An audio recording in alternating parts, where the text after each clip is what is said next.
actual Tyrannosaurus. Just like me.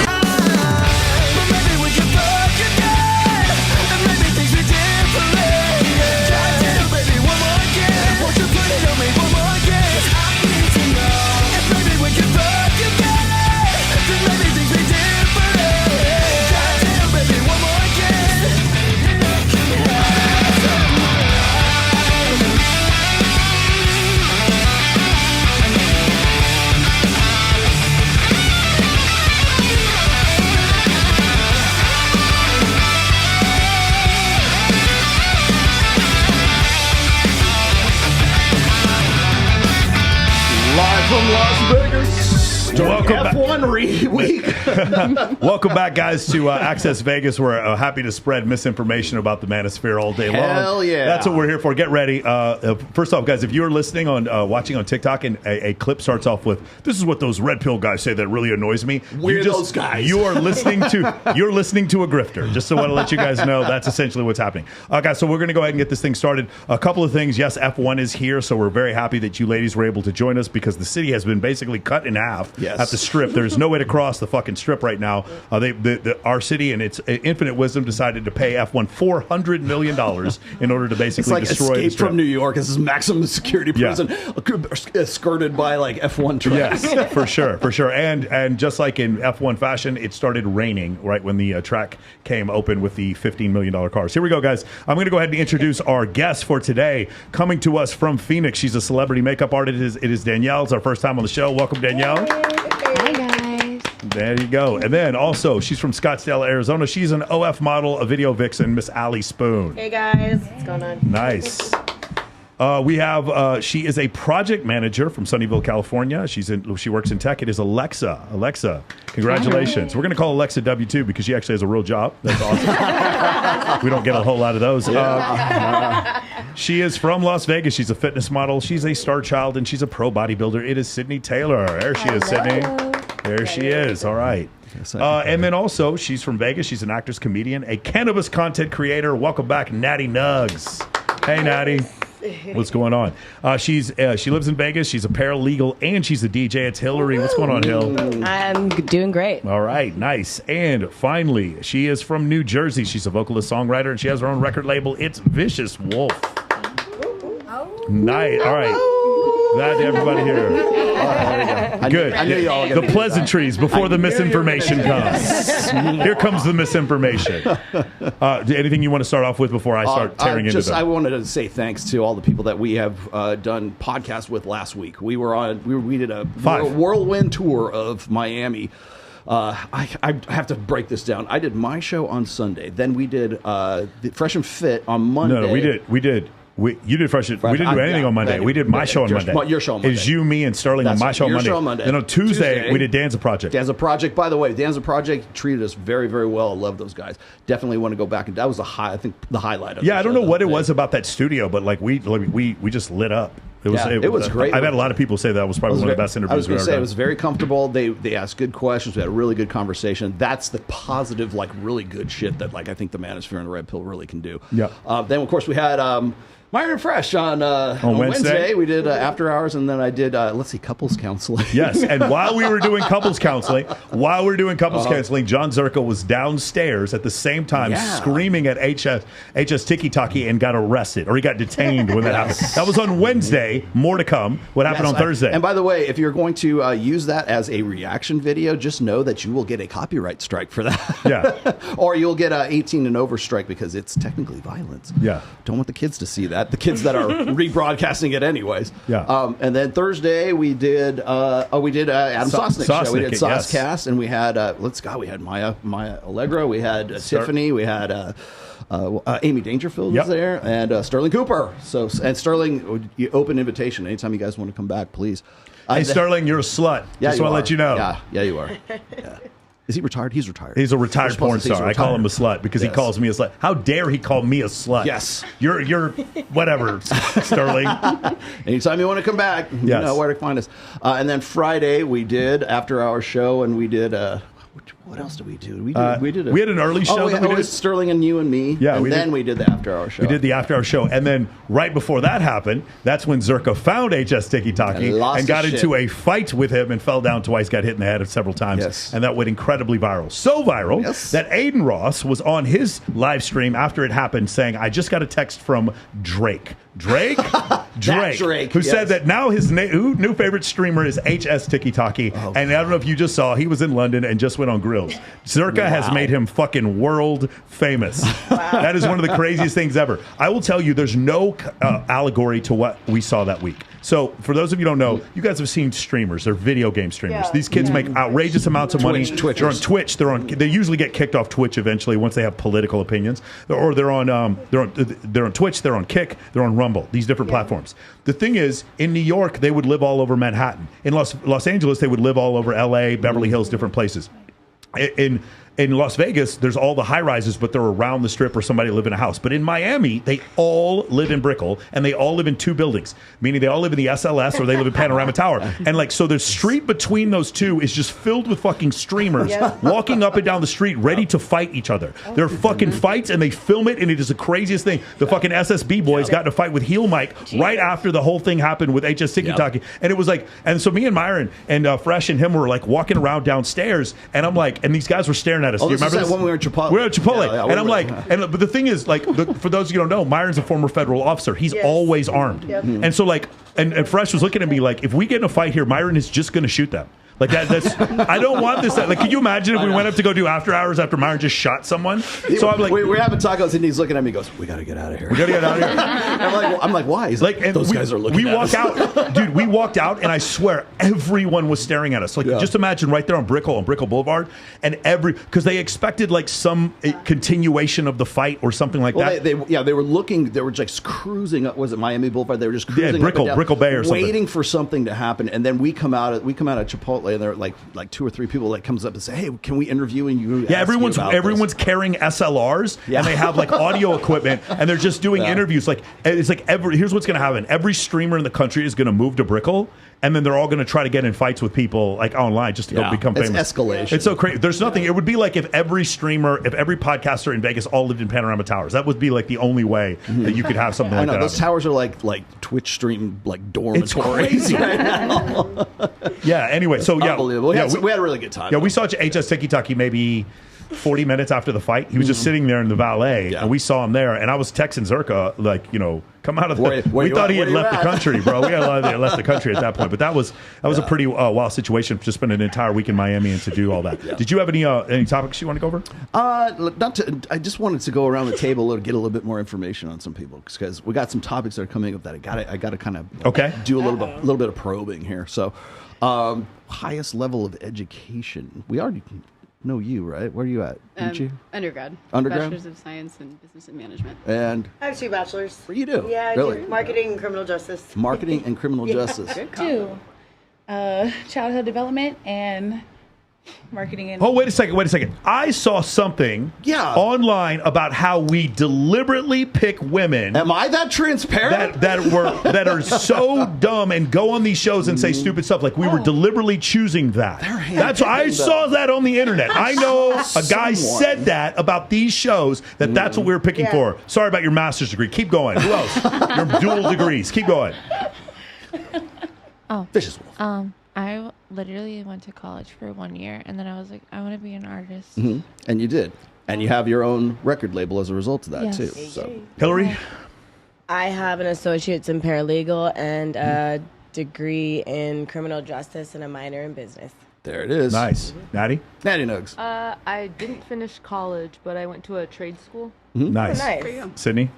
Associates in animal science, and then an IFBB pro. So that's kind of cool. There we go. Okay, cool.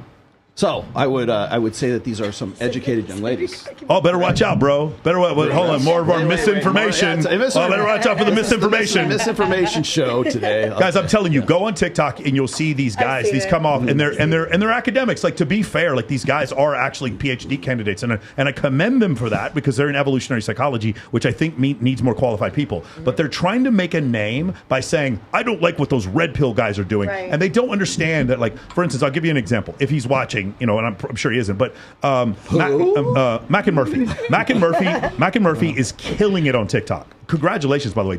Great job. Just TikTok. 200,000 to 400,000 views a video. But I'm not sure if he recognizes the reason why he's doing so well is because of the fact it's a reaction that TikTok is having to Andrew Tate's content. He's anti-Andrew Tate content, therefore he's getting a push, and he's not getting the same push on YouTube at all, and not nearly to the same extent on Instagram, because YouTube is a place where Andrew Tate content still flourishes, whereas TikTok is a place where it has been severely curtailed, because that's where most of his growth came from. So I don't know if he's aware of that, but that's essentially what's happening. So they're calling us grifters, but they're grifting off us.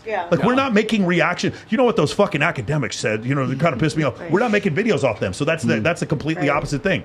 Anyway, so going back to what you said before, did you had an issue? Because I saw you looking up some stuff beforehand. Oh, no, I want to be able to establish like who we have at the table right now, just so that we're not accused of saying, oh, they just scooped these girls up off the streets. So. I mean, I'm not gonna lie, I've done a lot of podcasts where I am like the only one in the room with like a fucking degree, and everyone's just a fucking like people work at Taco Bell and shit. So I mean, like I don't know. But hey, Taco Bell people actually make like $18 an hour. But I mean, they were young for Taco Bell. I'm 30. So again, one of the things that makes this show different is that I know you guys from something or another, or you knew me from something, and I do 100% of the recruiting for the show. That's the reason why. I didn't want this to be, I don't want you, so what happens is, if I just wanted 10 OnlyFans girls to come on here, just snap my fingers. They would show up, no problem whatsoever. Yes, I'm a slut. Call me a slut. Give me your fucking, nobody clip this, please.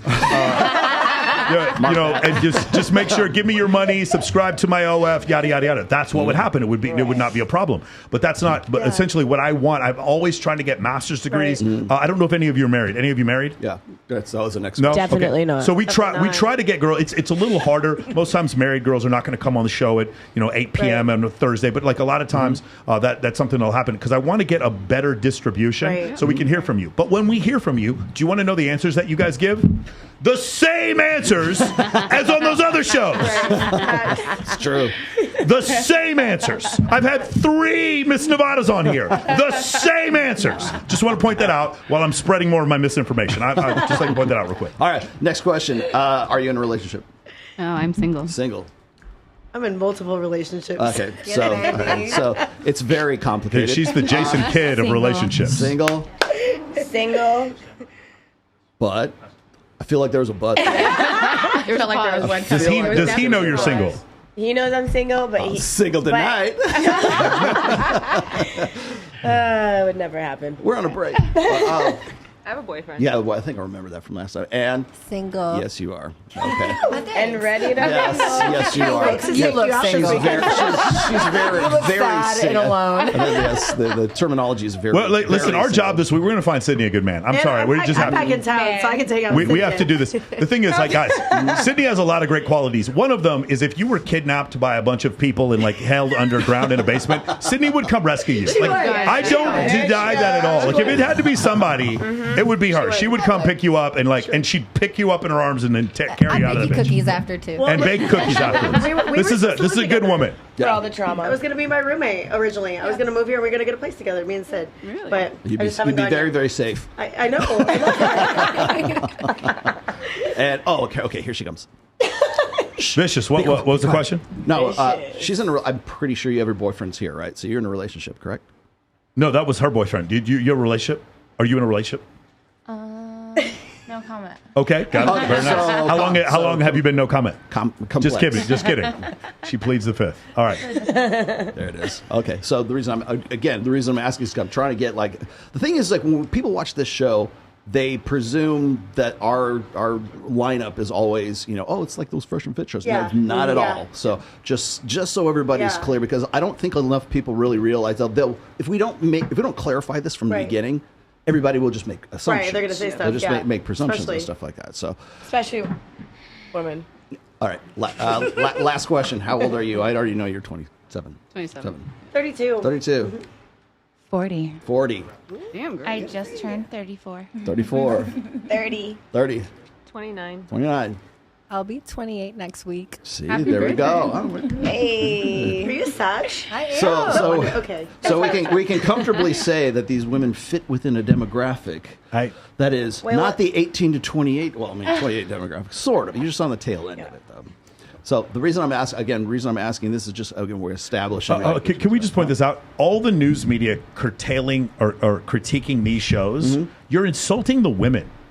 Did you not see that? For those of you who don't know, so there's these people. If you want to criticize Fresh and Fit or whatever, do whatever you want. That's fine. But what you're doing is you're saying these women are saying stupid things on these shows because that's who they're choosing and it makes women look bad. And I'm like, no, you're insulting the women. The women are saying what they believe. That's what's happening. Well, you think it's stupid. That's on you. That's your chance to have that interpretation. And a lot of times they do say things that aren't true that are based on their feelings. Well, if Big Mo is in the chat, I'm sure he'll be happy to send me all of the stats on Fresh and Fit. Yeah, for sure. Stuff, because that's another. I would say that's a big misnomer. People tend to think that these shows, whatever podcasts, these guys, what they do is they just hand select the women to make them look stupid. Yeah, again, that is utter nonsense. The only thing that all the women have in common, do you know what it is? What's that? Instagram. That's it. That's the only thing they have in common. They are messaged on Instagram. So now, if you want to say, well, that does select for a certain group of the population, no. There are 2 billion people on Instagram, more than that at this point, and the amount of women that are currently dating or looking to date someone not on Instagram are about this many. So the idea that Instagram being the common factor is a reason why they're getting selection bias. Now, I'm not saying there isn't selection bias. Clearly, if you guys were suffered from incredible anxiety or had husbands who didn't want you to come on the show, you wouldn't be here. So I totally understand that there is some selection bias. But the point was, there's people critiquing us saying specifically that the women are chosen on this show. Like we said, hey, make sure you say some crazy shit and get into a fight. No, we didn't do that. Yeah. Now, Lana did that on her own, but we didn't tell her to do that. You know what I'm saying? We didn't tell Jen to do that, but they do that on their own. And the thing is, my whole point is, because you can't explain the phenomenon, you need to make an excuse. You understand? Yeah, that's what I'm seeing. In the circle, right? And so what I propose, and this is what's going to happen. So I am going to be interviewing Homath on Monday. Shout out to Homath, the guy. He's got some great stuff. I'm going to be showing some of his videos here today. After that, I'm going to ask Mac and Murphy to do a discussion. Let's see if he'll do that. And then afterwards, I'm going to go for Date Psych. I'll be there. And then after that, we'll do it. And then after that, we're going to see what Chris Williamson has to say. At that point, we're going to go up to the final boss. I'm not too optimistic about Chris Williamson. We'll see what happens. I think he hates me too much. Okay, so everybody at this table is more like everyone's a single, or in a complex relationship, I should say. Yeah, I think except her, right? Except for her. Okay, so I'm gonna talk about you retroactively. Okay, so do you find it difficult to date right now? Do you think it's more complex? Like maybe when you were when you were 20, 22, somewhere else, do you think that it is more difficult now for you right now than it was when you were younger?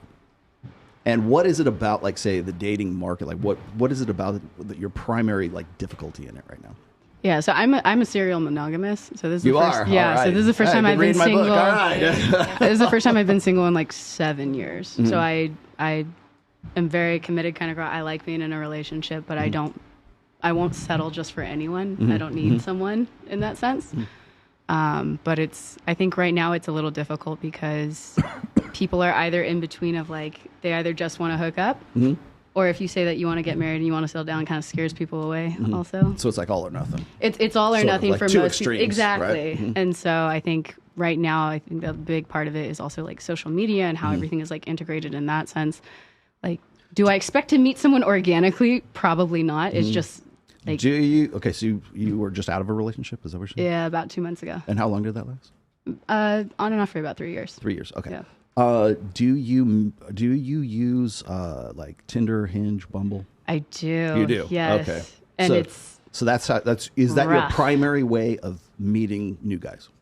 Yeah. So two out of 3 of my relationships actually were from Tinder, surprisingly. But yeah, last one was actually a friend that pandemic happened, and we've been friends for so long, and we were everyone was always you guys are gonna date, and then we're no, we're not gonna date. We never know when the and then we actually were why not, So, but yeah, it's interesting though, just as far as I think it's really hard on social media platforms and dating sites because everyone's so shallow and it's such a quick swipe. For someone to impress you in less than a half of a second. Yes, it's all perception. Can you get Chase? Can you get that second clip up ready? Keep going and ask the question. This is a good transition. Sure. Yeah, I was going to say, Let's move on to Allie. What do you find complex? Is there something that's I difficult? was in a 5-year difficulties? relationship, so ever since that, I've just been wilding these last couple of years. I love it. I just date everybody. So, but hold on. So you date so in general, you don't find men to be lacking. They're exactly what you need them to be. I think I'm the problem. Yeah. I think Hold on. I'm going to say something that may blow you two's mind. Do you have, even though you're wilding out and acting crazy, do you have a disproportionately high number of men wanting to get you to settle down? Oh yeah, 1,000%. Listen one more time. This is like. I'm not touting this behavior. This is terrible behavior on men's part. This means you don't have any boundaries. But like, consider, you ladies are like, I can't find a good guy because they just want to fuck or they're not any good. She, on the other hand, this girl right here is like, she's playing like she's leading the league in assists, and she's like fucking, and every team's offering a fucking max deal. You see what I'm saying? I'm really the problem. I know I'm the problem. I'm gonna keep it real. Thing. Yeah. And I'm sorry. You're how old? I'm 32. 32. Did things get more difficult after 30 for you? Everything's gotten a lot easier lately. I don't know what it is. Well, could it be it's got a lot easier because you're less interested in monogamy? I think maybe that's what it is. Your standards have changed? I think last time we talked, I told you I like dating multiple people now. Like I feel like when I spend time with that person, I'm good. Then I'll go to the next city, spend time with this person, I'm good. Like spinning plates. On a world tour. So, and you're 40. Yes. So like how has things I've always changed? been in relationships like her. This is the longest I've ever been single. Oh, because she's hanging out with me again. How long have you? And how long have you been single? 3 years this time. 3 years. Okay. And how long did the previous relationship go? 5 years. We were engaged and all of that. So why didn't it work out? Because he was lazy. Did you leave him? And I sure did. Yes, ma'am. But now I'm just so focused on my bag and building my brand and trying to make my own cosmetic line, like out of the, like from the ground up, not online where you put packaging in something, girls.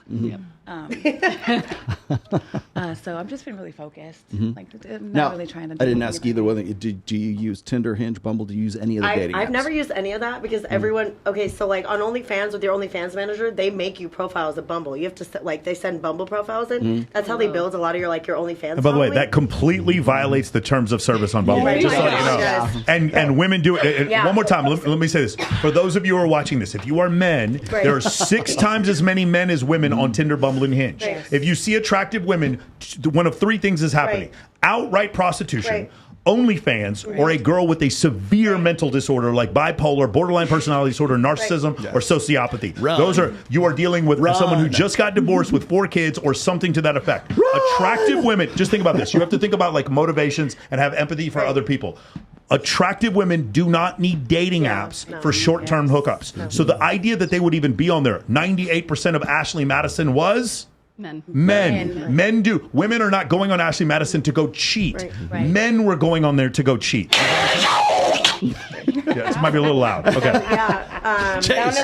Sounded like the exorcism right now. Well, my point is that with the dating apps, if you are in the top like 4% of attractive men, dating apps are a great place for you. For the rest of you, it is going to be average to bad. And what you're going to find in general is that women, and I could get this stat wrong. This is from the Book of Numbers. I talked to Aaron Clary about it. I believe it's 6,000 left swipes per every one date you go on. I believe that's about what it is for women on average. Now, obviously, there's some women out there that are nymphomaniacs or they just really just want to hook up. They're getting over a breakup and they're just like, which the next hot guy I see in here, I'm going to right swipe on. But for the most part, it's about 80% of men you deem unattractive. Would you guys say that's about right? About 80%? Or is it more? What do you guys think? It might be more. About 80%, maybe more? About 20% of the men you think are attractive.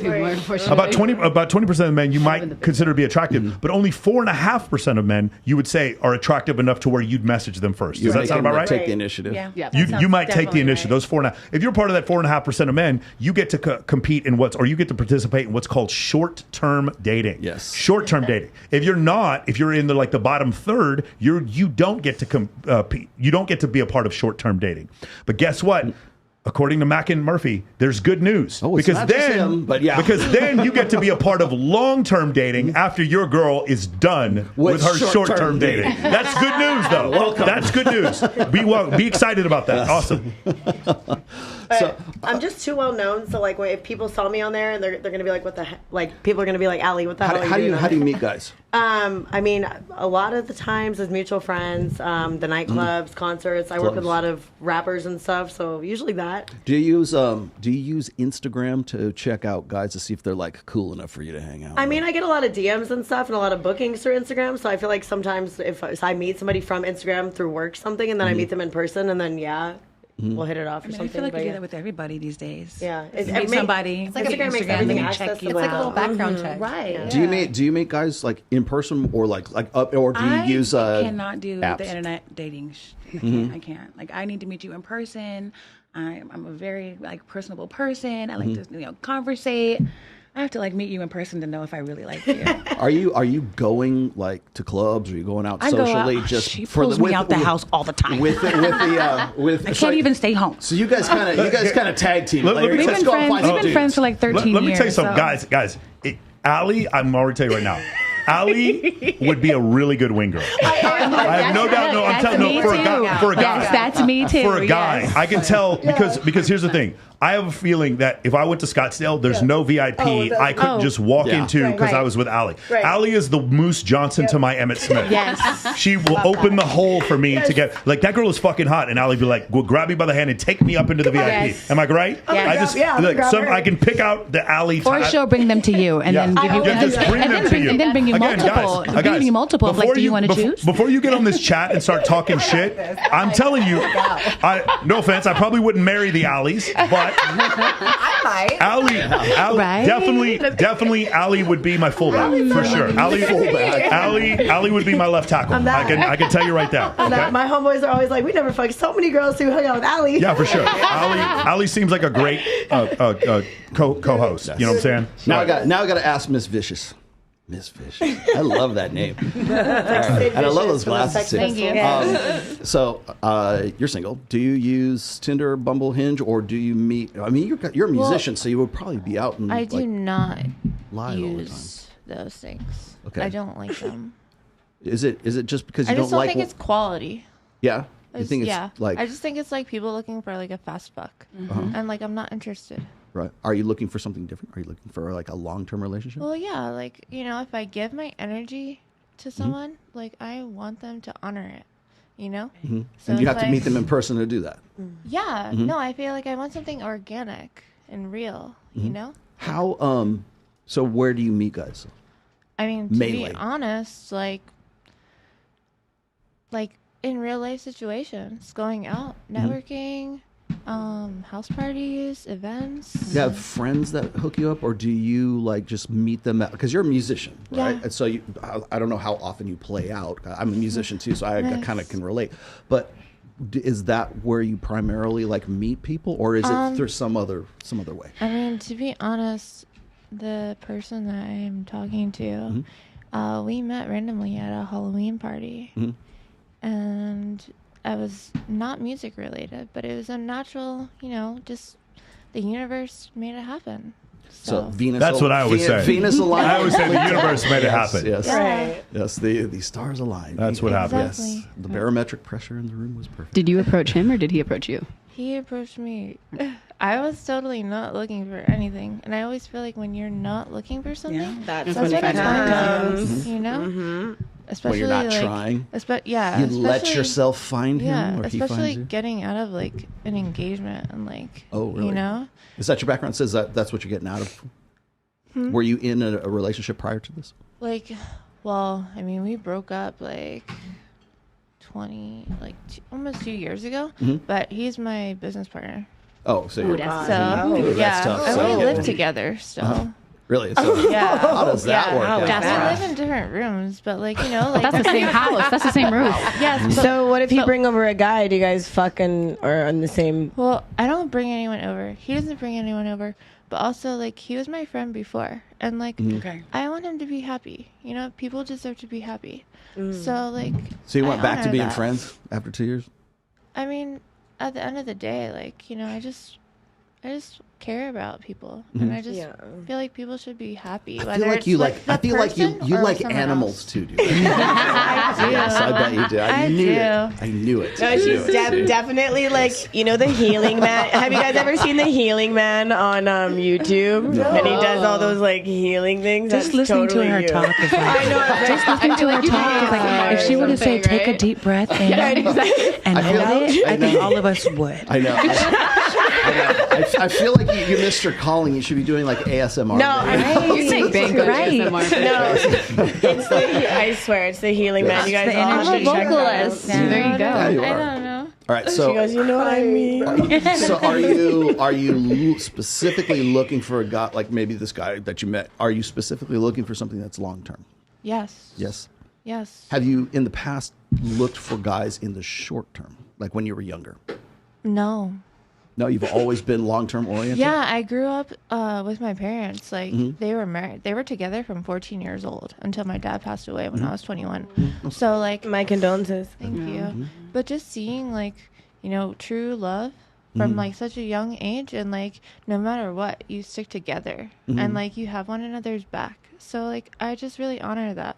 I come from a 2-parent home too. I was going to say, how many people like have their other parents still together? Yeah, mine are still together. I was always in foster care. Mine were together for a long time and not anymore. Foster care. But they were when I was younger. So I was like 14, then they split. So wow. Yeah. I was wilding then anyway. I've been asking that question quite a bit. Am I not? Can you hear me? Sorry, guys. So we're coming around. Again, remember, guys, remember, you're leaning the plug. You're leaning the plug. Remember, that's how you know. Definitely not leaning the plug. Okay. No, definitely not. Yeah. Who am I? Okay. God damn it, Hillary. Re-ask the question. Okay, so you're single. You already said you're single. Yes, single. Very single, right? Well, for this show, you're single. And do you use any like Tinder, Hinge, Bumble? Okay, so me anything? and my friend did it as a joke just to see how many men would hit me back. I'm not joking you. In like 15 minutes, there was 600 messages. I'm like, I'm definitely not swiping left or twice 600 times. Like, and then it's like, they're definitely just fucking Chuck type people, right? And I definitely don't want to meet a Jeffrey Dahmer. Fuck and Chuck. Well, right? No offense, but Jeffrey Dahmer wouldn't have been interested. You're not. Well, I might. He might. He was fucking girls at some point too. I don't think Jeffrey Dahmer was. I think he thought women was were never doing gamey never. and didn't taste good. He may have ate some. He may have eaten some women. Nobody tried it out with a doll, the blow up doll. Yeah. Did you guys watch the series? No, that series scared me. Blow up doll. Zac Efron. Yeah, there's a typecast for you. No, he blew up the doll. I learned this in class. He blew up the doll and fucking put hair and lipstick on it, and that's when he realized he wanted to be gay and fuck men. Well, that's the way to find out. If that's your other alternative, Right. Yeah. So are you looking for something that's like more long term? That's why you don't want to long fucking term. Chuck. But at the end of the day, like I'm a lot to handle, and if I'm a Capricorn, so I'm always like I'm very of course. stern. Yes, absolutely. 111, and my planet Saturn, Satan. I don't know. That's always what I say. Yep, Saturn and all this other shit. It's all real. And I'm totally with Vicious over here. Rar. Yeah, we'll end the show on that topic. But you are looking for a more long-term situation. Yeah, and he has to be kind of like not copy because I'm more gangsterish. You know what I mean? Like. And you're 31. I know I'm turning 31 in January. So has things gotten more difficult for you after 30 than it was when you're in 20s? It depends on the time. Actually, it just waves, but then you always figure it out, right? Did you were you in a relationship before you? I was. And for how long? For 2 years, and we almost had a baby together. So I had a miscarriage, and which I'm actually really happy that happened, just because he was a bum. I was going to ask you, is that what precipitated the breakup? Probably, and it was just so stressful. And you're like, I dodged a bullet, and now I don't want to be with this dude no more. At all, and then I learned a lot from that relationship, and I'm just like, I just can't deal with men who aren't going to be on the same level as me, and if we're not going to like work together as a team, like Vicious said, then there's no motherfucking way. I see that a lot. Like women will have like a miscarriage, or maybe it's like after an abortion or something like that, and they're like, because they reassess the relationship with that guy, and like, I can't see myself with a kid with this guy. And then I'm like, I almost had it with. Imagine if I had a 2-year-old running around right now. Oh my god. Yeah. So I'm happy because then I can now I can actually do the things I want to do. I can never be an upcoming DJ. I have an upcoming show coming up in Vancouver, Canada, where I'm from. So like things are better now. You know what I mean? So can I send you music? Yeah, that's what I was gonna say afterwards. We got to collaborate. Natty Nugs. I know you're in a relationship, but before you were in a relationship, did you ever use Tinder, Hinge, Bumble? How did you meet your guy? I did. How did you meet him? Smoking weed, I know. No. I actually met him at a club here in Vegas. Which one? Cannabis convention? Oh yeah. Encore, they're like beach club. It was actually my birthday, and I was like licking tequila off this girl's butt. Love at first sight. So he's actually in the background of the video. It's really funny because I hadn't met him yet, and he's like in the background, like. That's a sign. He's photobombing you. Wow. Yeah. Was he disapproving, or was it just like, was he into it? He was like, wow. So he was into it. Okay. He loved it. Now, did he approach you? Obviously. How did it go down? Did he approach you? Obviously, you met him at what? Was it Tao Beach Club? Encore Beach Club. Encore. Okay. Was that on a Wednesday? It was Industry nights. You know how those go. You know how those go. No, it was just a random day. It was my birthday, so I actually thought that they were just gonna give me like a little day bed by the pool, and they ended up doing like The whole thing. the whole thing for me. And I had eaten a bunch of shrooms and drank a bunch. That's of why I got tequila, my and shroom walked cup here. Do you think the shrooms had anything to do with you finding him more attractive? I mean, they do make things look a little I bit pretty. actually didn't like him when I first originally. They do, for when I sure. originally They seen entice him. everything. I know. When you first met him? Yeah, he was like, I thought he was cute. So I don't really like guys Did you know him that from are before? cute. Did you know him from before? No, I just seen him and I was like, wow, this guy's cute. But then all the girls around me were like, oh my God, he's so hot. And that started to like irritate me. So I was like, ew, I don't like that. That's when you gotta go to a new mate scene. choice copying right there. Got that. Put that one in there. But before that, did you never use like Tinder or anything like that? Were you like, I are did, you but against that? I was catfished a lot, and I always met people, and they're like, "Wow, you look even better in person," and I'm just like, "Okay, you don't look anything like your pictures." There may be like 10-year-old photos. Oh, so I just. Would you rather be approached? I should probably ask everybody. I like but in person better. Okay. I like meeting people in person. Sid, you're very, very single. Yeah. Okay. Do you use Tinder? I know everything about Sid. No, I do not. Uh-huh. Not a fan. No. No. Not you don't have any accounts. If I go on Nope. Tinder right now, I'm not I gonna have find you. No Tinder, no Okay. Bumble, no Hinge. Because you know no everybody in the nothing. fucking chat's doing it right now. No, I do not. Just Instagram, and I do like to check out people's pages, like a little background check. You know, like. Wait a second. I You're go telling through me the that tag attractive photos. women look at other men's Instagrams when they Tag meet them? photos, everything. Well, that's crazy. I think someone. The I tagged think, photos I think is someone should teach a very- course on how men should fix their fucking Instagram. Someone should teach a course on that. That's crazy. Anyway, go ahead, Sydney. Yeah. Dude, I'm I know a the dude. FBI. I know a find out dude. everything on Instagram. I go down the rabbit hole. I'll know who your sister is, your auntie is. For sure. Yeah. Okay. So That's everything. you find the men on the dating apps to be wanting, correct? Just to be Be what? wanting below your standards. Below average. How about you? Yes. Oh, definitely. Absolutely. You Totally below. below your standards, just in general. I mean, probably. Yes. How about you, Hillary? mediocre. Mediocre. What do you think? You said they were catfishing you and they were below your standards. were all liars, What about you? Yeah, no. Okay, interesting. Okay, well, I guess that's more misinformation that we're posting out there. Whoops.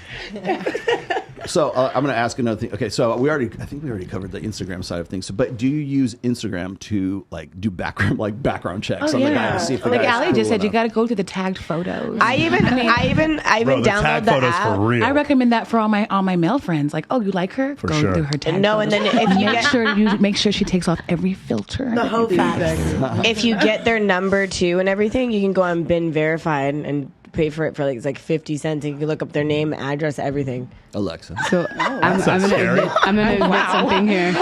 I'm like full FBI when it comes to this. I It's kid the you not. paralegal shit in me. No, 100%. But like, I'm the friend that all of my girlfriends will send me someone. They're like, "Is he real?"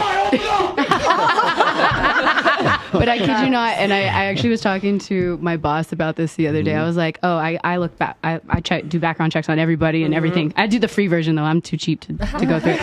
And he's like, what do you mean? I was like, you used to live at this address, and you used to. I said, you lived at this address, and this address in the past 3 years, right? And he's like, how the fuck did you know that? And I was like, you can find everything online.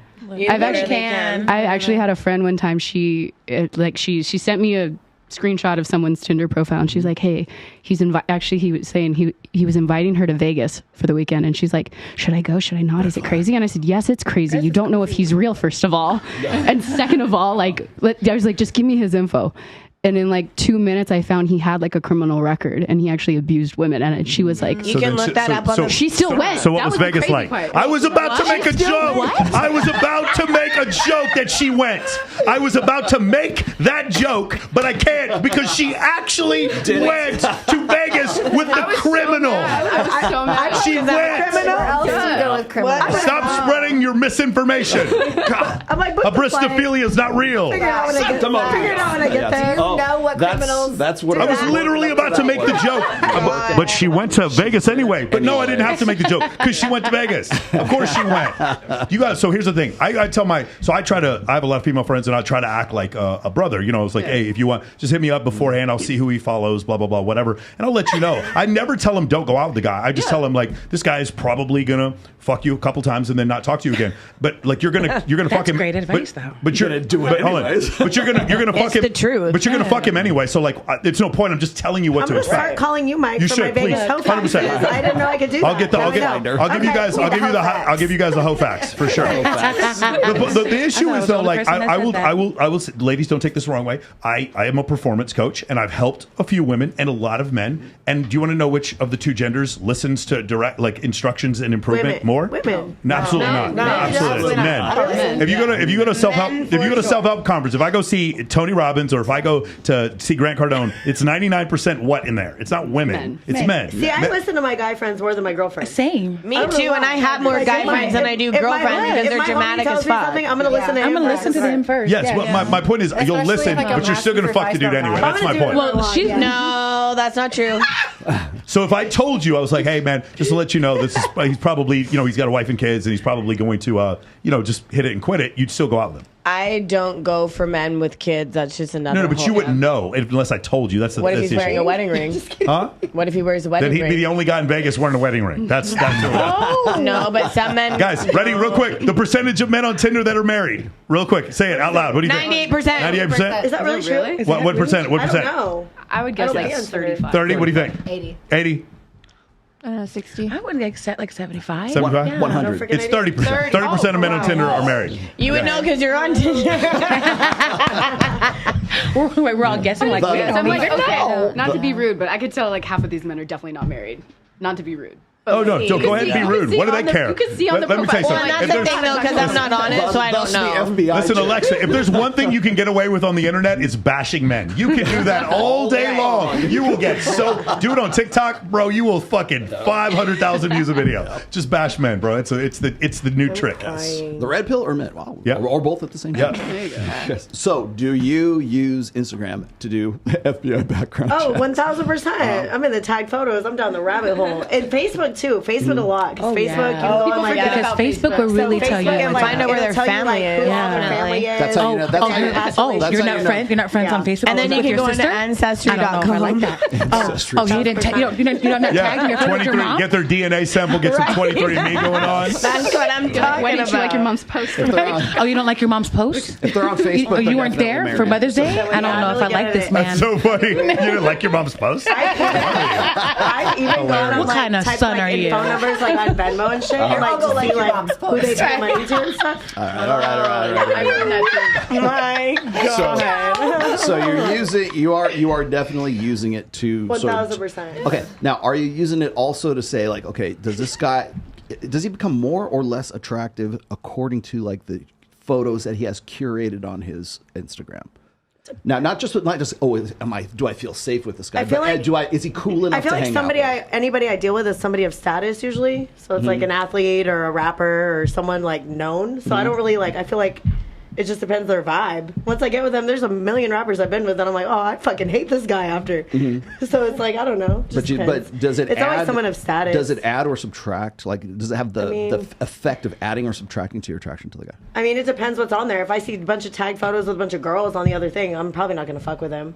Is that what? Really? That's a little fucking hypocritical. Really? He's with a bunch of girls. Are you serious? Like, if I see like a girl, like for instance, like. I'm not even going to name drop, but there's times where I'm like, okay, is he messing with this girl still? And then you go to the tag photos and you're like, bro, they're still messing around. And then you hang out with them. So it's one girl. Like, but if he's just like a lot of girls like him. Not like that. I'm Okay. just saying, like, you see like a girl, like that one specific girl, you're like, he has a girlfriend still. Oh my God. Like you're leading the league in home runs and you're sitting there complaining about this fucking guy. You're always going to know when you have another girlfriend because this guy the other day came over to my house. He just came over for 15 minutes and he's like, yeah, I got to go watch my brother's kid. I'm like, you definitely it's your baby, and I don't want to fuck with you. You know what I mean? He's trying to prove a point to come stop by at my house because, maybe I'm pretty or not. Like, bro, get the fuck out of my house. Like, I don't know. Chase, can you pull up that second video? The one, it's a guy sitting by a fire. Can you pull that up? I'm just curious what you guys think. And by the way, for anyone YouTube was watching, all of these are off TikTok, so you are not going to hit us up with a copyright violation. No, you're not. No, you're not. No, you're not. He said, no, you're not. Even though I build dating apps, I really know the math too much. Yeah, the math's bad. Math's bad.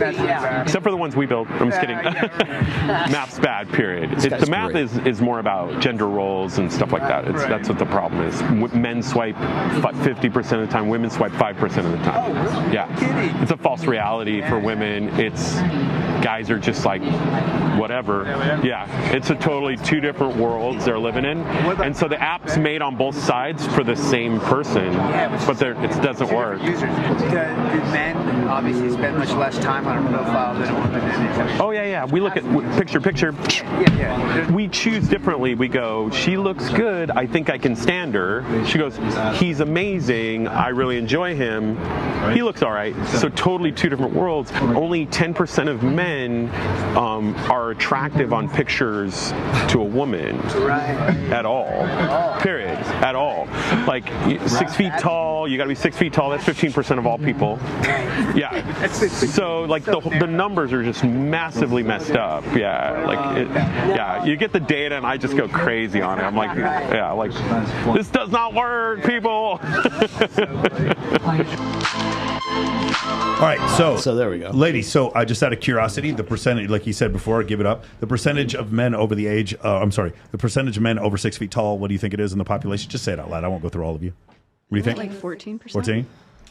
For U.S. specifically, U.S. right? Yeah, United States. Wait, 8%. Percentage of men over 6 feet tall. Are high. 7. Oh, I'm sorry. I know you told me this before. It's actually. No, it's. Oh my God. I want to say 1%. Okay, no, it's 6'3" is 1%. There we go. 14% of men are over 6 feet tall. Okay, got it. That's good. The percentage of men that make 100.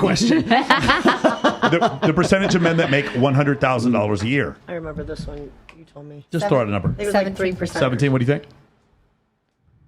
You said the number of men who Percentage of men that make over $100,000 a year. Six-figure income. Oh, not a million. Okay. I'm gonna go with 10%. Keep going. Yeah. 33%. What is it? I was going to say like 10%. I'd give him 15. I'm going to say 12. 12? I think it's like 2% for 17% of men Okay. make over $100,000 a year. So if you want 6 feet tall and $100,000 a year, that's not 17% or 14%.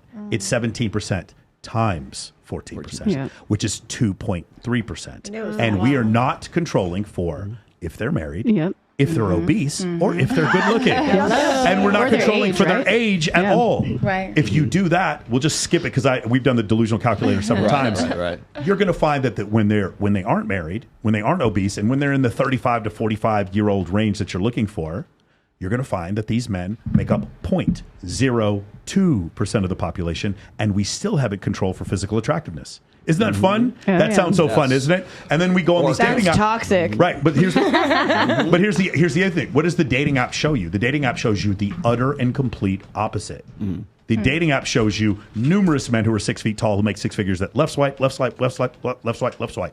And what happens is, so there's a problem. There's this issue where sometimes people in this space say women are delusional, and people find that to be offensive. I'm going to say right now, I find a lot of men to be delusional. Men are delusional in what they think attraction triggers are for women. I had a guy I talked to the other day who's been in the friend zone with this woman for 3 years, spends a bunch of money on him. I gave him some advice, and he's like, no, I'm just going to keep doing what I'm doing. That's delusional. Thinking that you're going to get out of the friend zone that way is delusional. It's a separation between reality and objective facts that are coming towards your way. Your feelings are outweighing objective facts. If a woman believes on a regular actually believes that when she gets 30, 33, 35, that she is going to be able to get one of these men that are outrageously good looking to have sex with her, that's not delusional. She will. To go on dates with her, that's not delusional. She will. The guy might even subscribe to her fucking OnlyFans. That's not delusional. He may come to the strip club she works at and buy a table dance. That's not delusional. But he will not commit. But what about, like seeking arrangements, what's your price, and all that type of shit? But that's not a long-term regular relationship. Is that what you're looking for? Well, some guys on seeking arrangements and stuff. That become a dating site. For real. Well, they changed it to seeking now, didn't they? No, it's seeking or like secret benefits. What's your price? But what's your price is you're going on dates to get paid to go for dinner. For dinner, yeah. I've done it before. Yeah, me too. Yeah, that'll change the name. That'll change the perception. And that's the thing. So then those are all dating apps too. Let me back up. What you're saying, while I do understand in Las Vegas might be more than average level of acceptable, there's a lot of women here who that would make accept over it. 100. No. There's that too. But there's a lot of women here who would be fine in a relationship where their boyfriend gives them lots of money, some attention, and still sees other women. I'll let you know the majority of the U.S. population of females would not be okay with that. No. I'm sure some of you raise your hand if you would be okay with that. He makes $500,000 a year, probably gives you $10,000 a month, and sees other women. I'm totally fucking. You'd be fine with that. When you throw the numbers out there, that changes things. $5,000 a month. $5,000 a month. $5,000 a month. $5,000 no. You know what? I'm actually going to say 40. So the number is between $5,000 and $10,000. This is fucking incredible. This is incredible. Are you kidding me? I would actually probably say 30. $30,000 a month? $30,000. Yeah. I'm high price. 20 grand. Okay, this is unbelievable. We need to change the name of this. That's like fucking child support, man. Okay, so just so we're clear, half the women in here said that they would be comfortable with that. Now, I will be honest. We're in Las Vegas. The idea of that type of a relationship is far more common and acceptable here. Yeah. Even for women who wouldn't accept that type of relationship, they're used to. That's just a Vegas thing. So I do understand that is selection bias. 100%. I would agree. If we were in Beverly Hills, if we're in Bel Air, or if we're in Brickell, if we're in South Beach, I would say this. If we're in the Hamptons, I would say the same thing. Scottsdale too. Scottsdale, absolutely, 100%. Scottsdale, fucking Deep Ellum, or like the Dallas area, that area. Anywhere where there's like a rowdy party, that's when it's going to be for sure. acceptable. Women might be more accepting of that, but you guys do understand like where the delusion comes in. And I'm not saying this word to be insulting. I'm saying because objective reality is not outweighing the facts that are coming in are not outweighing your feelings. Your feelings are better. So if I tell you there's a 0.02 chance of you meeting a guy who meets your standards, and the likelihood of you getting him to commit are outrageously low, a lot of times women will be like, no, not me. I'm going to beat the odds. No, I'm going to. But what if I have a good vibe with him and we have a good connection? And what has made these girls so delusional in that way? I don't understand. Like, where is that social media? That's made women? So what is it? So there's a couple of theories here. Rom-coms. There's a couple of theories here. I don't watch those. I'm a horror whore. Okay. You watch horror movies? Yes. A horror. Let's make that clear. A horror. Good, I got it. Okay. Very cool. So let's talk about some hypotheses of why that could be. So I'm going to steal a term from HOMAF. HOMAF says you're stuck on your highest setting. Men generally aren't. We've dated some really attractive women, and then later on in our life, we'll sleep with some women who aren't as attractive, but maybe are a little easier to get along with. But when we're in our 20s, Slumpbuster is like, you don't give a fuck. Slumpbuster is like, shout out to the U.S. Marine Corps. Happy 242nd birthday. That's a slump buster. Those guys go slump buster. But to be fair, because we got to put it on the ladies. have any of you ladies had sex with a guy that was a slump buster, or who you would consider a slump buster? What's can you, like a one and done? Like a one and done. Not a one and done. Not a one and done. Like you. It's almost like a pity fuck. Like seriously. Like this guy was not in your standards. Okay. Do you understand that men do this? Oh, definitely. You guys understand that? Okay. Like a man hasn't got laid in 6 months. Goes to the fucking. When I was in Alaska, so I was briefly stationed in Alaska, Elmendorf. Okay. When I'm up there, it's in Alston, Alaska. No, I'm sorry. It's at Elmendorf Air Force you Base. fucked a bear in Alaska? So I didn't fuck a bear.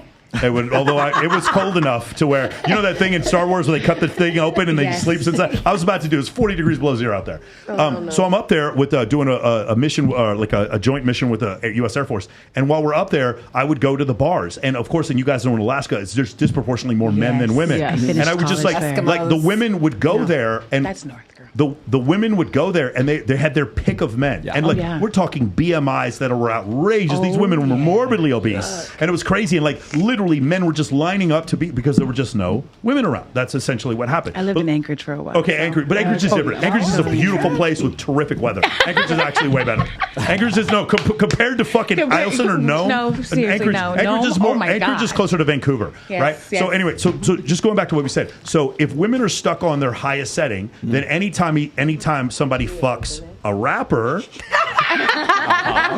then what does that mean? That means that now every guy is compared to that rapper. Yeah, Men, we don't do that, right? Men, we're like, I had a girlfriend, but it's time for a slump buster. Right. Yes. Or what often happens in my 20s, just hypothetical guy, not me, I'm a man of God, but hypothetical guy, I just want to bang a hot chick. She's the hottest one. I got A, B, and C. Hottest one, biggest boobs, hottest one. That's all I care about. Hottest one. Democrat, don't care. Doesn't believe in God, don't care. Like doesn't have her own place, has roommates, don't care. Doesn't have her own car, don't care. Works at Starbucks, don't care. No matter what she does, she could be a butcher, don't care. Hot girl, don't care. Then what happens is when you get older, and you get used to a certain level of attractiveness from women, it doesn't mean as much to you, and you're like, okay, which one is going to be feminine, agreeable, is going to bring my life peace and be a compliment to my existence, okay? Because I found my path and purpose. I want to start my 7-figure company. Who's going to join me on this journey? And she might, in some cases, not be as hot. I'm lucky. My girlfriend happens to be on my path and purpose and the hottest girl I've ever been with in my life. Yep. So that Your chakras aligned.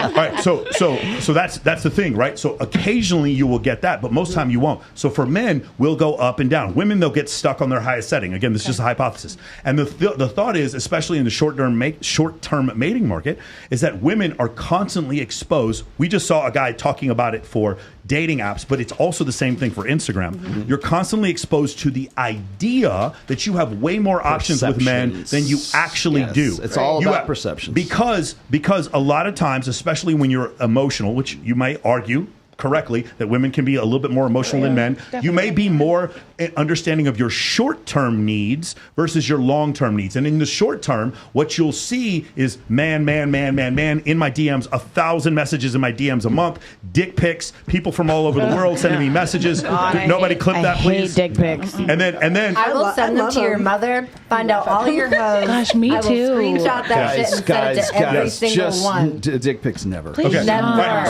So here's the thing. Never. I don't So care how unattractive. drunk you are. It's never. We're not asking for it. No matter how much you think, don't ask for it. No one's ever We're not asking for it. Please no. Okay. And I love how they just send it, and you're like, ooh. Even if you ask for it, don't send it. No, I definitely don't want to fuck you. Like that is, okay, so this is like dick pics are like the height of bonehead male deductive logic.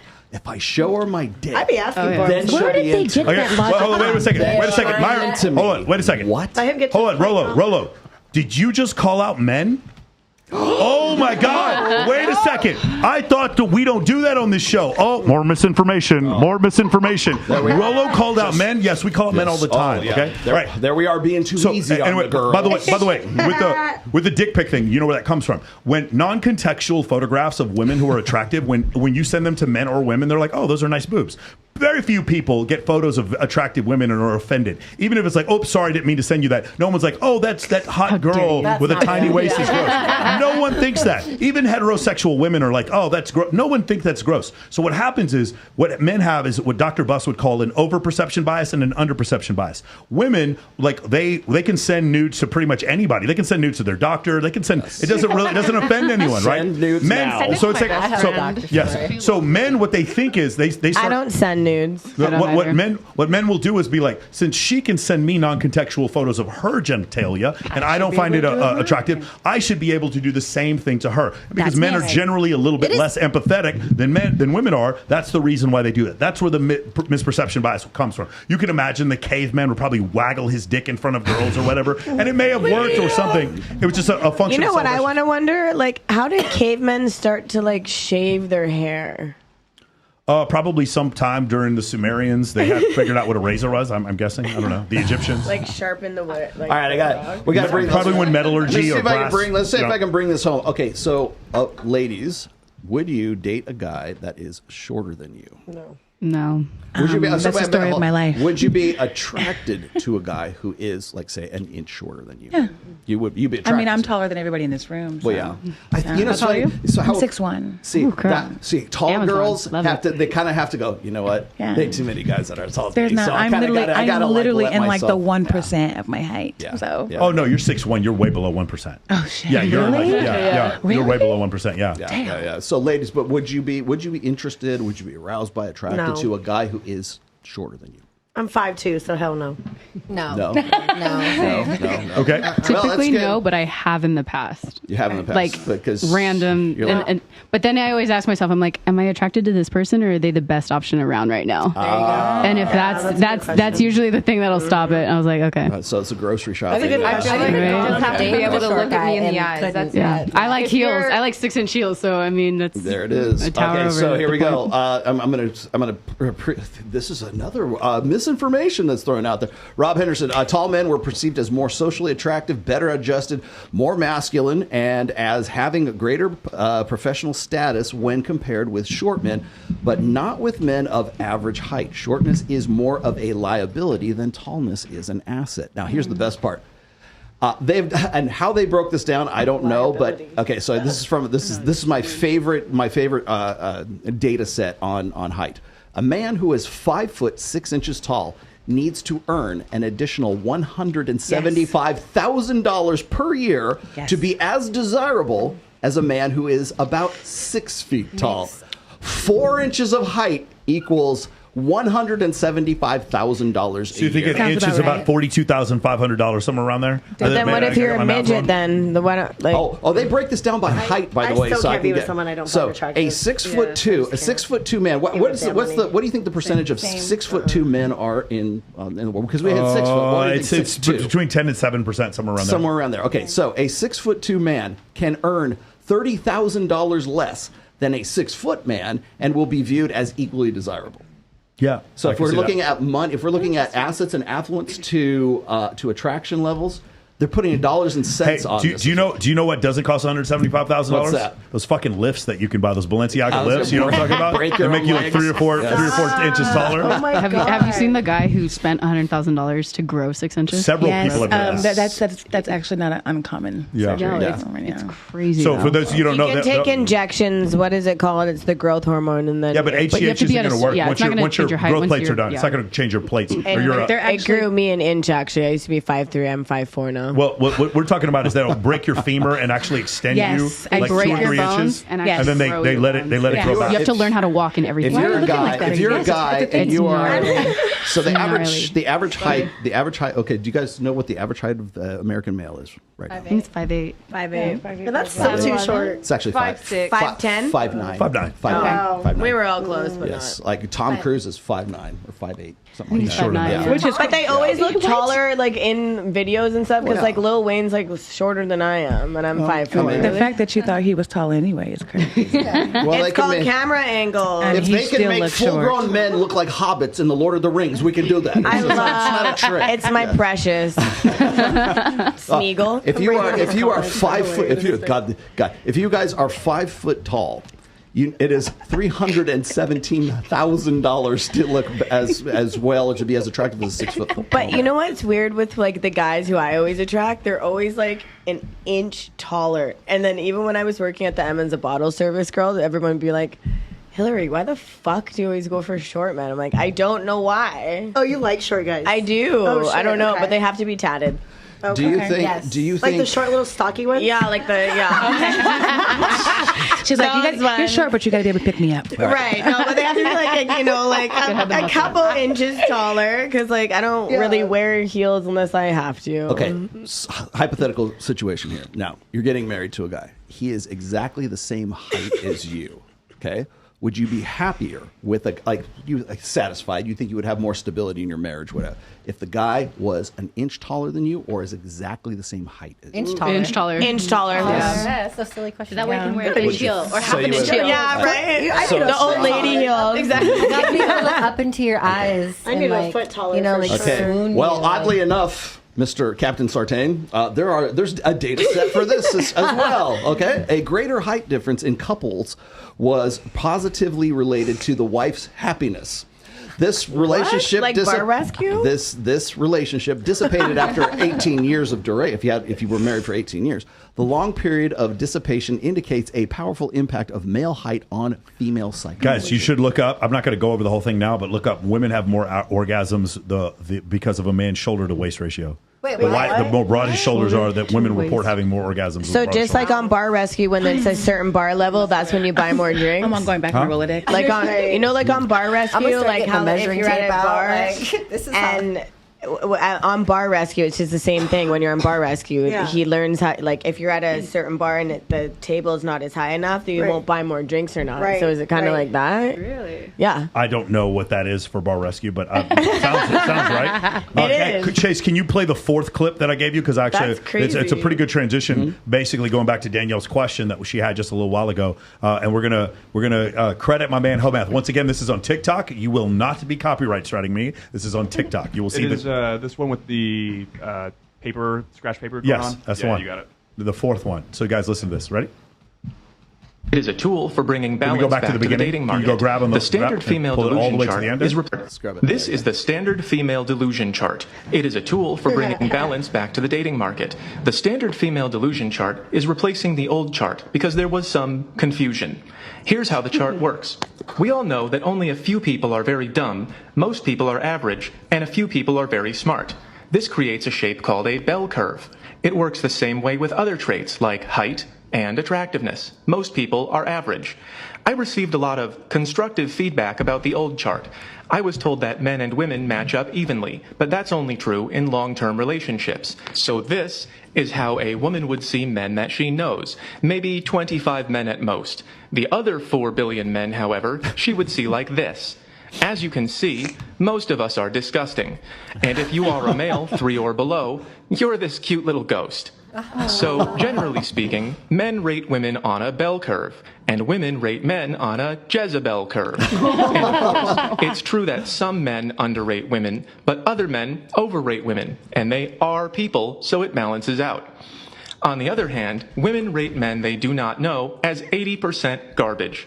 This model is supported by data from every dating app, by going outside and listening to women when they talk.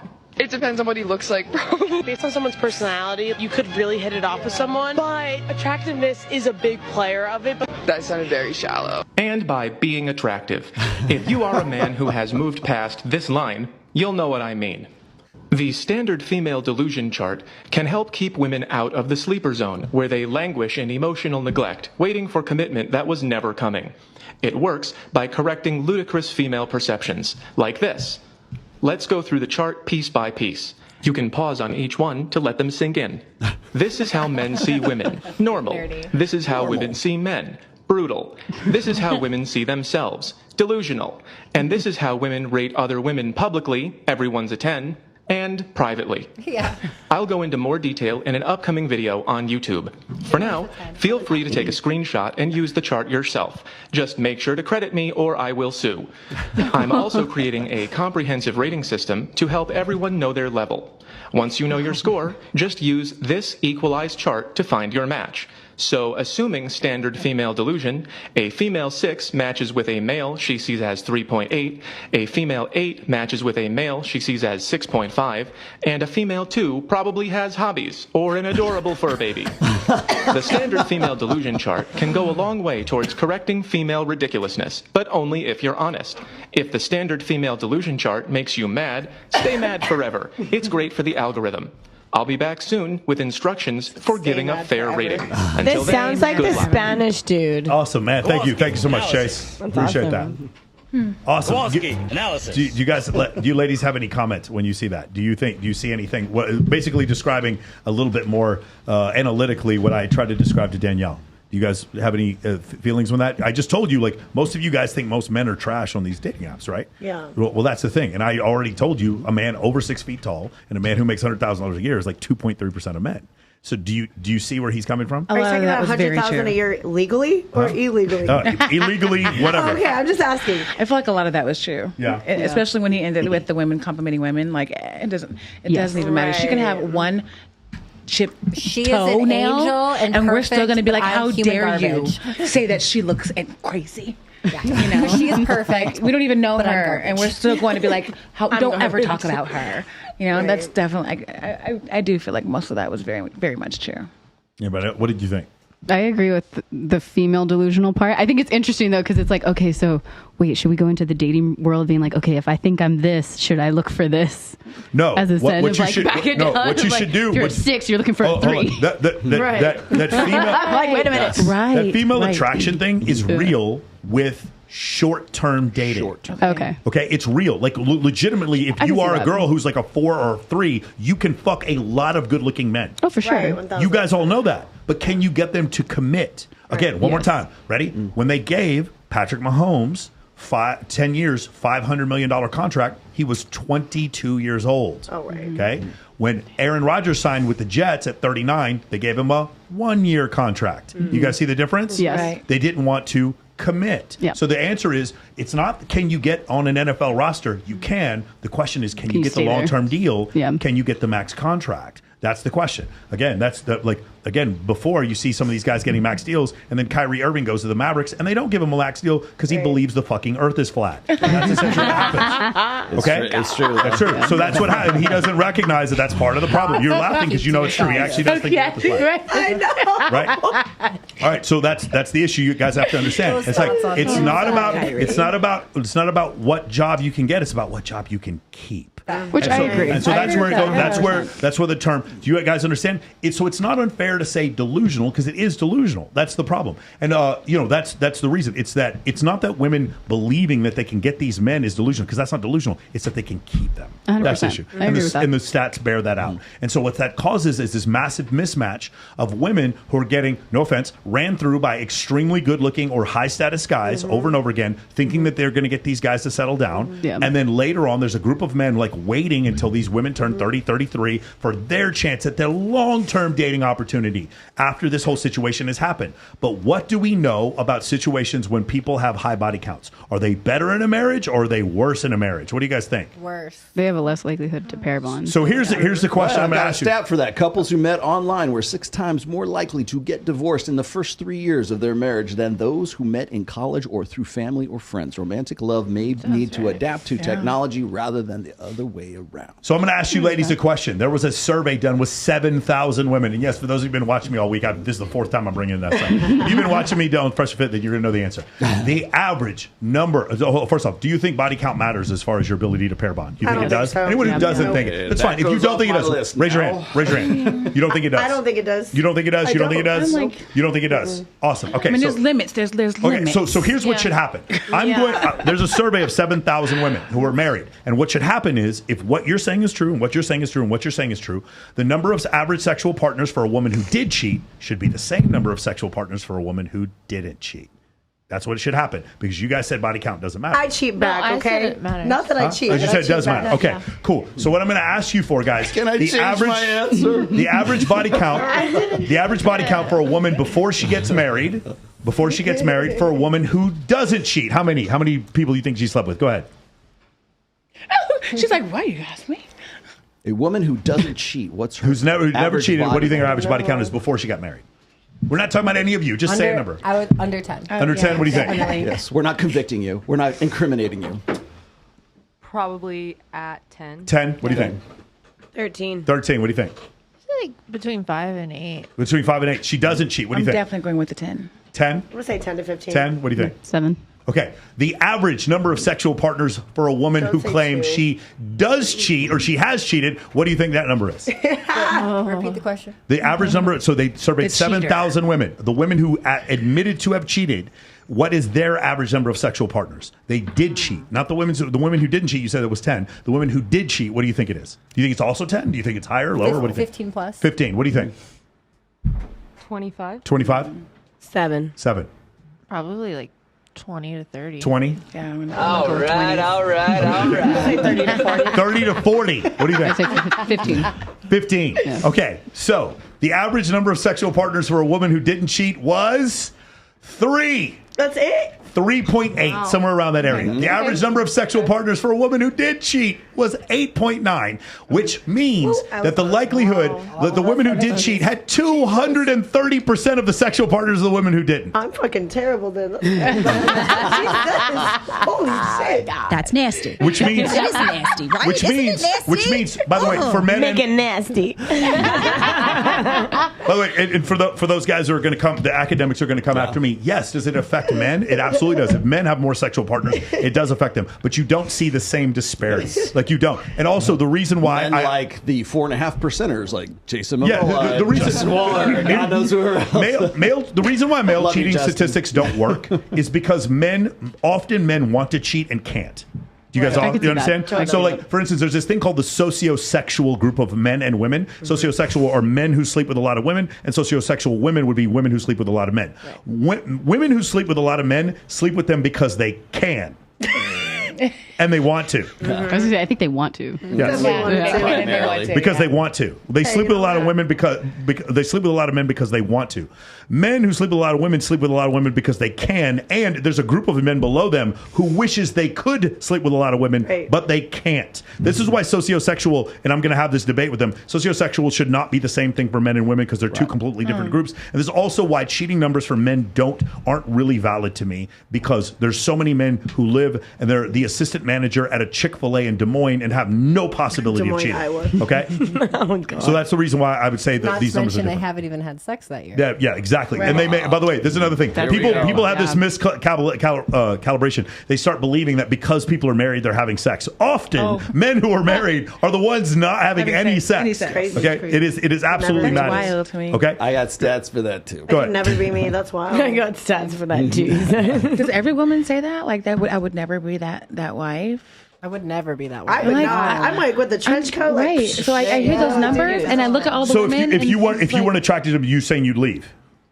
Is that what you're saying? No, I'm you saying, don't want to like- have sex with them anymore. Though. No, I'm. At some point, something may happen. You don't want to have sex with if you them. don't have sex with them, This no, happens to I women don't- all the If you're time. not having sex with them don't anymore. want to have sex with him just because So- I don't want to have sex with him, if that makes sense. So if you guys don't want to have sex with them because you don't want to have sex with them, would you leave? I would leave. Would you leave? Raise your hand if you I'm would not leave. You sticking just don't around. want to have sex with them anymore. Who I'm would not leave? sticking around. You'd leave? And you would leave? Would you leave? Oh, married? I mean, how You were long? married. No. How long is that No, going to last? hell I mean, no. like you could be just The rest of going your through life, that. you don't want to have sex. But he wants to have sex with you, but you don't want to have sex with him. Yeah, if you're not attracted I anymore, think you should do it anyways. Like, You do it anyways? No. Anybody else? What'd you say? Just me. I would don't- stay. Who would leave? not Who would right. leave? Raise your hand. You would leave? You would leave. Yeah. And nobody else? Can we try fun Yeah. stuff, like something different? Yeah, Right. for sure. Yeah, We try. like, exactly. Bring 2 or 3 of his friends Let's over, go for spice sure. it. Oh, Wow. You mean her? And again, you mean her friends over? Again, so the answer is a lot of women would leave, Yeah. and 80% of divorces are initiated by Women. women. Okay, Right. gosh, you guys understand. That's the thing. Right. But I what feel are like the statistics with kids though? With the divorce? And I don't know. that's why they're Is there a leaving. difference? There probably is because There's gotta those- be. I'm sure they at least so here's wait the till thing. they're I 18. would believe that it would, because as you get further along in a marriage, the likelihood of divorce actually increases. I think up to a certain point. Probably. But younger on in the marriage, you're less likely to have kids. So I'll bet those two stats might cancel each other out. I don't know. That's a good question though. That's definitely a really awesome good. I gotta question. keep I that think you one should out. just get to reevaluate your marriage after. I love the idea of like a marriage license is like a driver's license. Right, right, right. No, like every 3 years we need to take it to No, what you need to do is have a fake wedding. The problem is, ladies, Don't get the actual women would opt out of No. marriage in outrageous numbers if we You did. don't have to get really actually married. You can just get your friend to be the freaking pastor and do the freaking whole wedding. And No, have but it. You get Technically, some yeah. marriage license. It's not really. It's called accurate common anyways, law. right? You're already common law after 6 Yeah, there's no months. common That's law not in every Nevada- state. in That's Nevada. not in There's every no common state. law. No. Yeah. It's not in every state. Then you're fucked. To back up what you said, this is from Rolf Dengen. Sex is concentrated within a small yet sexually active group of people. While the number of young men who reported having no sexual experience is increasing, there are also men who have more sex partners than ever before. In 2002, the most sexually active top 20% of American heterosexual men had 12 lifetime sex partners, while the top 5% had 38. Jesus. 10 years later, the most sexually active top 20. Oh, talk about that's 2002. Who here? You live here in Las Vegas. How many of you know a dude who's been with 38 girls? Raise your hand. Oh, 100%. Raise your hand. Don't all of you. What are you doing, girl? You were with a rapper today who had 30. How many? How many of you know one dude? It's still early in the night. How many of you guys know? How many of you know more? Time out. How many of you know more than 5 guys you know that have been with more than 38 women? Raise your hand if you know more than 5. You work at a Fit Club LV. Raise your fucking hand. I know 20. You're in LA. Okay, so you know 5 guys at least that have been with at least 38 partners. Go ahead. But it depends on what state you're in. No, it doesn't. No, it doesn't. I think city. No, it doesn't. Continuing. Keep going. 10 years later, the most sexually active top 20% now report 15 lifetime sex partners, and the top 5% of men reported 50 lifetime. So what's happened is the number partners. of men with no sex is increasing, and the number of men at top are getting even more sex. Yes. What? Yes. From 38 to 50 in 10 years. And by the way, that's only 2002 to 2000. You need to watch out with this misinformation that you're spreading, because it almost sounds like there's a crisis in dating. But watch out with that misinformation. Yes. And if you'd like the links to any of these, I'm more than happy to provide them for you to give to you. But unlike some other people, the distribution of the number of sex partners among heterosexual men was skewed already, but in just 10 years, the distribution became even more skewed. During the same time, there was no such change in the number of sexual partners for heterosexual women. Wait a second. So women are having the same number of sex partners, but there's a bunch of guys fucking more women. What does that indicate? What does that seem like? Sex is Drake? Drake? I do not like Drake. Big Mo, I need that sound drop. Sex, I like Drake. Thank I don't think God he's there's cute, though. another person. Forget whether you like Drake. Do you think Drake fucks a lot of women? He fucked him. He has a child with a porn star. Okay, thank you. My point. That's my point. My point is, what's happened is Porn stars can have families. what I'm saying is women are not. I know. Women are not distributing their sexual acts. So what I'm saying is, men, it's going like this. It's like nothing. Average is like 5, and then once we get up here, we're going up to like what did he say before? 50? Yeah. Okay, we're at 50. That's 10 years ago. Yes. Let's catch up to today. Let's see what happens. Okay. So here we go. No sex. I'm sure everything evens out in 2023. It stops right here. I'm sure Instagram had no effect on any of this. Right. I'm sure Instagram didn't help a certain group of men fuck a ton of women. I'm sure that's not what happened. Okay, let's go ahead. Let me put the last. Shout out to Dan Bilzerian. I'm sure none of this affected anybody. I will now put the final coffin nail in the coffin. Sex is concentrated within a small yet sexually active group of people. In one study, it was reported that 5% of the population with the highest number of vaginal sex acts, we're not talking about Hummers now, okay, accounted for more vaginal sex acts than the bottom 50% of the population with the lowest number of sex acts. Guys, understand, that means the top 5% of guys were literally fucking as much as the bottom 50%. That's crazy. Like all combined, that's what was happening. I hope they're all using protection. Does that It sounds like a lot of STDs. Does that sound like but does that sound like a normal distribution to you, or does that sound like there's a few guys getting a lot of sex? What does that sound like? You guys are getting a lot of sex. Man, better watch out. Sounds like a crisis. Better stop giving this information, bro. Yeah. And again, I'll be happy to supply the links to all of these because people think we don't have them. Okay, now this is from Rob Henderson. This is from a New York Times. This is a different study. More than a quarter. This is the modern one. More than a quarter of Americans hadn't had sex even once in the past year. That figure includes, and by the way, this is not 2020. This is from February of this year. That figure includes almost 30% of men under 30, a figure that has tripled since 2008. In the 1990s, half of Americans were having sex weekly or more. That figure is now under 40%. What about women? That's for women. Because when's the last time everybody here has had sex? We can go around the table with myself. Does that count?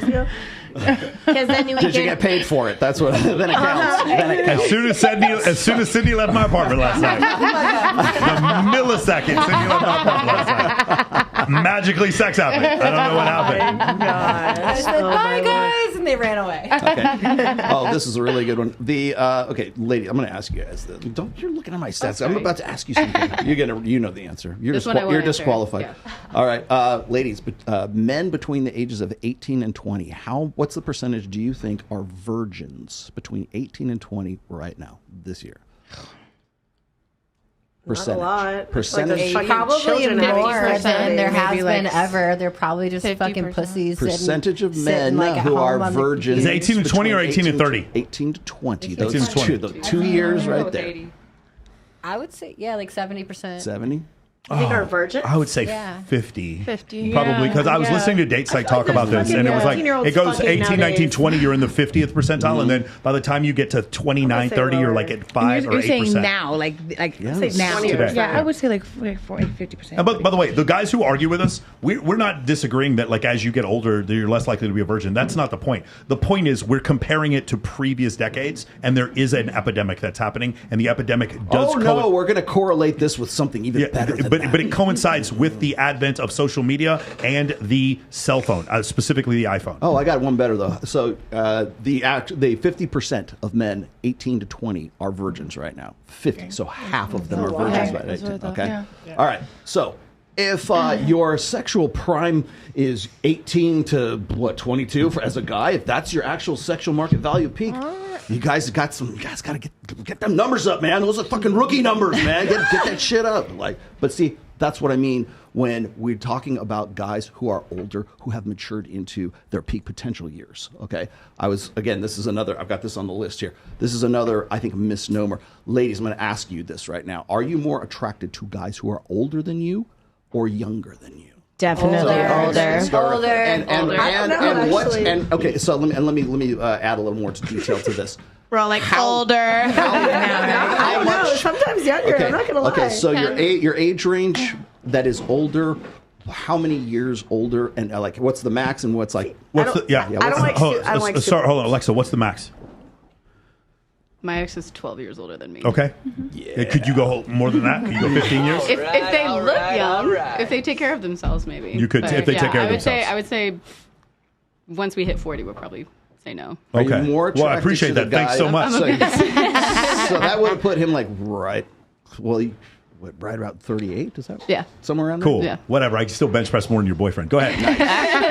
I don't know. I don't really like that much older. Maybe like 35, 36. But I've been messing with guys that are like 26 to 28 and lately. you're 30. There you go. 32. I don't know. 26 to 28. So give me a range. You're 32. What's the? I feel like the max age. What's the sweet older, spot for you? I like 27, 28. Oh, you like younger? Yeah, she likes younger. Yeah. They have to hit their Saturn return. They make at everything least. fun. Okay, if you wanted to have a long-term relationship with the guy, you'd be down with that? Okay, 1,000%.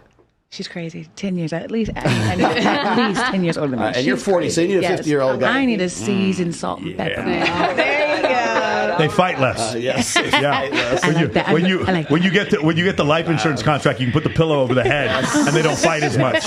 That's when you wake up and she's watching you sleep. Yeah. They can't. The testosterone levels are lower, so they don't fight as much. And you put the pillow over the face. Wolf, whose name scares the hell out of me.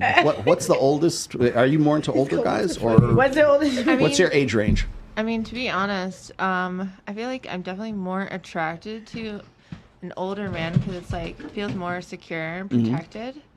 But if he takes care of himself, like that's honestly what matters. So it's like you could be older and like doesn't really, if you're like 40 plus, that's fine. But if you honor your health, because like what woman wants to be with a man and it's like they don't take care of themselves? So like you want your partner to be around for a long time, like forever, you know, like you want to have them around. So like if you're not taking care of yourself, like that's important. So an old guy who's still good looking, still has a physique. What if he's 90? Oh, well, I mean, then you're probably going to be dying soon.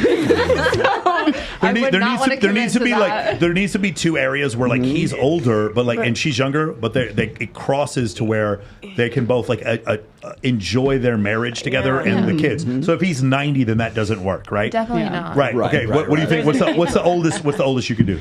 So I'm 30, so I'd probably do max like 45. 45. What do you think? Yeah. 4 years younger and 10 years older. And 10 years older. Okay, what do you think? Why 4? That's a good window. Like 33 to 45. To 45, and so that would be 17 years older than you. Yeah, were we like an inspiration for you? So for those of you who don't know, my girlfriend's 24 years younger than me. Yes, and to be fair, she had a boob job, so I thought she was older than she was, and she didn't understand that I was 46 years old. You told me that story. My mom and dad are that much apart too. She thought that I was like 33, and that's what happened. So in that situation, here's the thing that happens. So what the studies are going to show, like in every culture, women do prefer men that are older, and the wealthier a man gets, the difference between he and his wife's age actually increases. And we're talking about Native Americans, like we're talking ancestral societies, Aboriginal. Yeah. And we're also talking Norway, Mexico, United States, all these different places, Africa. As men get wealthier, you start seeing a disparity in the difference in age. And there's also things that'll show that women on average choose to be with men about 3 years older than them. And you guys were saying 10, and I've actually heard 10 a lot too. My range was 3 to 7. Okay, 3 to 7. But here's the thing. So what happens is if you look at divorce rates, it actually increases once you get above 3 years, go to 10 years, 20 years. At 20 years, let's just say there's no difference at 0. At 20 years, it's 178% higher likelihood of divorce if there's a 20-year difference. Now, why is that? It's because I personally think it's because of the obesity epidemic in this country, and as people get older, the likelihood of them getting obese increases. And so now, when she's 20 and you're 40, that's fine. But when she's 40 and you're 60, and you're trying to take the kids out somewhere, it becomes a little bit more difficult. Right. And then when she's now 50 and you're 70, this becomes problematic, and so I can understand why there's some divorce there. But if you keep yourself in shape, which most 46-year-olds, the guys I went to high school with, do you think they look like me? No, they don't.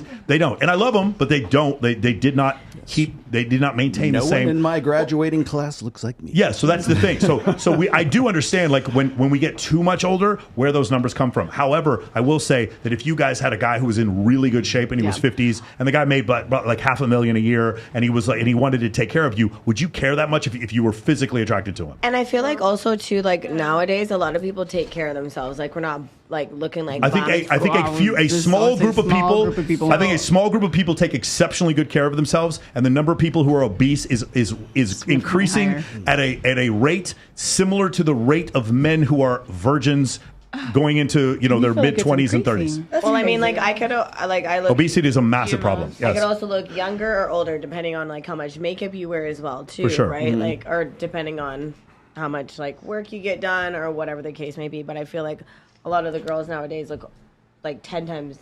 They're all beautiful. You know what I mean? No. Well, not. I'm 40 and I look younger than half of these girls out here that are 30s. In their 30s. I'm sorry. No, I'm saying like they started wearing makeup at like age 12. That's what I do. But that's what I'm trying to get at. That a lot of girls look old. These 30-year-old girls look old. Why do they look so old? Hey, is the whole thing about taking Botox in your early 20s? Is that a real thing? It's a real thing now. It's a thing. No, but is it really supposed to keep you from getting? It's preventative. Because that sounds like some fucking lying ass, shit ass fucking quackery to me. Who has Botox here? Botox at fucking 22 years old? So I used to get it at 20. Yeah. Okay, mine. Because I had migraines. Oh, yeah, I've heard that. I've heard it's also migraines. It was originally made for migraines. That's what it was for. Right. It was originally made through evolution as the shit of botulism toxin. That's originally what it was made for. It was originally the toxin of a disease called botulism. Mm-hmm. Yes, pretty amazing. All right, cool. I have a follow-up question for Vicious Wolf. The guy that you met at the Halloween party. Yeah. How old is he? How much older than you is he? He's 31. And you're 30. 34, so he's younger then. Yeah. Do you usually go for younger guys? No, I don't. So it was kind of like surprising, but it feels like there's like no like difference when you're like in like going off of energy, like that's emotional maturity. Yeah, there's like the younger ones listen. Can we go around? I don't think so, but can we go around and ask everybody's sign? Yes. Sure we can. Okay. Sure we can. We can absolutely do that. So that's that explains a lot. It does. For sure. Okay, so you go first. I'm an Aquarius. Ooh. Wait, Please do this quickly. No, what date? What date though? Quick. January 29th. Oh my God! Please go faster. Fast. I'm a Please Leo. go faster. I need some Botox in my head for these migraines. Scorpio. Oh, 11, you guys are open a can Capricorn. of worms. Taurus. Sagittarius. Wow. So there have been incredible studies when it comes to. I'm a Libra. There's been incredible studies when it comes to astrological signs where they look for correlations between people's amount of wealth and whether or not they get married. They put people on dates on speed dating apps and they just judge them by their astrological signs. They do this on OkCupid. They do this on eHarmony. They do this on all these places. And do you know what the correlations they find are? What? Nothing. Everyone loves Zero. Absolutely fucking zero. 0.00 because astrology has no bearing on reality whatsoever at all. It's mother versus False nurture. information. False information. I feel like Zero. I would never base like finding a partner off anything. I would never. I think when people do that, they're cuckoo for Cocoa Puffs. Oh, yeah. Agreed. It is a fun thing to tattoo on your butt. But sometimes That is not, and it's not that I've done that. If you ask on the first date, what's your sign, then you're delusional. Hello. Okay, wait. I'm like, Are what's you your sign?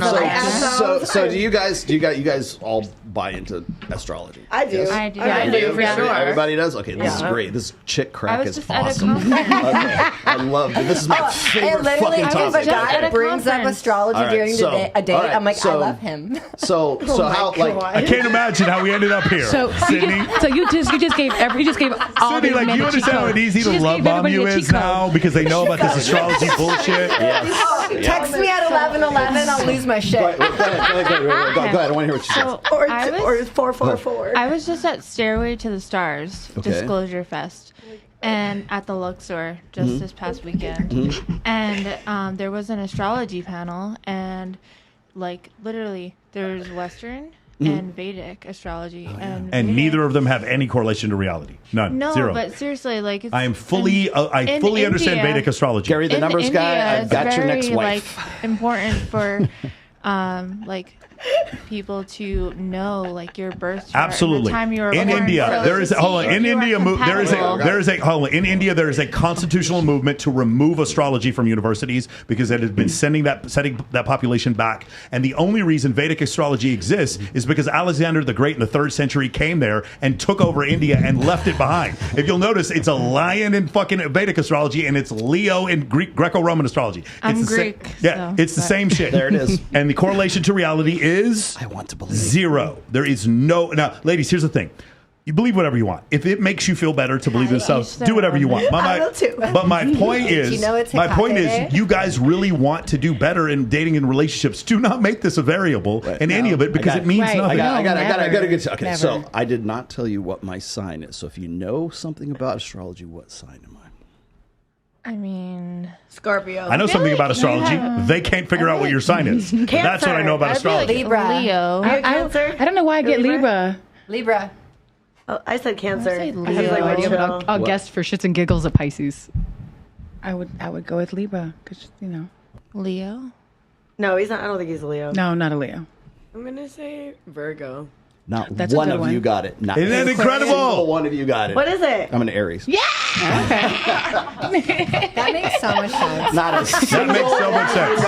Not one of you. Hey, kid, put the camera on me. Hold on, one more time. Listen, gentlemen, I want you to hear this. Again, it's fine for them to believe in astrology. And if you want to use astrology in order to... you were an Aries. If you want to use astrology in order to get in their pants, I can't tell you to not do it because they're going to believe in this nonsense. She already gave the cheat code. You lose. I'm crying. Good day, sir. I'm gonna be honest though. If a guy starts talking to me about astrology, instantly I look at him. I'm like, gay.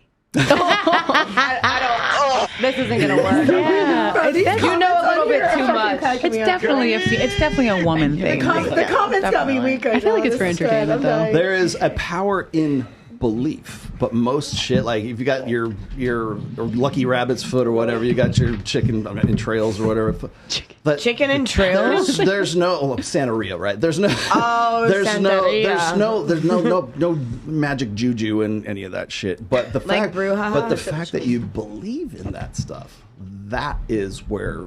Like the placebo effect for that kind of stuff. So Oh, yeah. When you take a pill and it's then the you belief. It's not the actual thing. It's the fact that you go, oh, this makes me feel better. Maybe it will make you feel better, right? Because you. I feel like when it comes to believing in things, I feel like we can't really know really honestly anything, so you're just gonna be like open to all of it. Be like, what the fuck? If it's true, The second part is true. You can be open to all of it. This first part is not true. You can know that there is zero correlation in reality. I don't know. See, I feel like every guy. You can believe in anything you want, but you can't deny gravity. I get it all the time though. People are like, "You would be a Leo. You're fucking crazy. You would be a Leo." You're a sun sign. Do any of you have a belief in like tarot cards? Yeah, I do tarot cards. I got 2 decks. I read them. Yep. I got 2 decks. You do? I don't believe in any of that. It's Hecate Day. I went and did the whole Hecate ceremony before I came here. What is that? Is that like the Egyptian goddess of Hecate is a moon goddess. She's like sex? the discovery of like magic. Dude, and, like, I was friends with a Haitian girl. She's always trying to put spells on people and shit. Like, I don't fuck with all that. She's always trying to put spells on people. Okay, like, Vicious Wolf.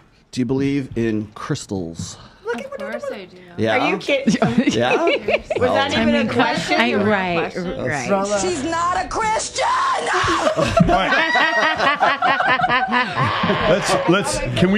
I would like to bring it back to just like a few more demographics. Okay, can we do that? All right, ladies. So here's the thing: should a man make more money than you? Raise your hand if you would like him to make more money than you. Yes. Should he make it, or would I like? Would you like that? Would you like him to make more money than you? Would you like that? Okay, absolutely, definitely. But the woman also has to contribute, not be a bum. Yeah, Okay, do your part. so I'm curious, like, do you think as a woman makes more money that she's fine with a man who makes less money because she makes more money? Been there, done that. I'm not doing it again. Did that. I've definitely done that. So on average, as a woman makes more money, she wants her man to make even more money than he makes. Can you play the third clip, Chase, when you get a chance? Can you play the third clip for us? I don't know if Home Math's watching this yet. He just texted me a little while ago. I would like to, hopefully he can see this. We got to do super chats too. We got to do super chats here in just a second also. I'm dying at these shots, bro. Are you just now noticing? No, I've been reading Your problem. And then I would... Oh, I'm sorry, the third one. That's the second one. Seeing a trend of women dating down, which means, a man... Can you turn the volume up? Bottom right. So it looks like women are getting victimized again. Women are having to date down because there are no good men left. Let's talk about why. So usually men make more than women, which is not fair. Let's not talk about why. We'll just assume it's oppression.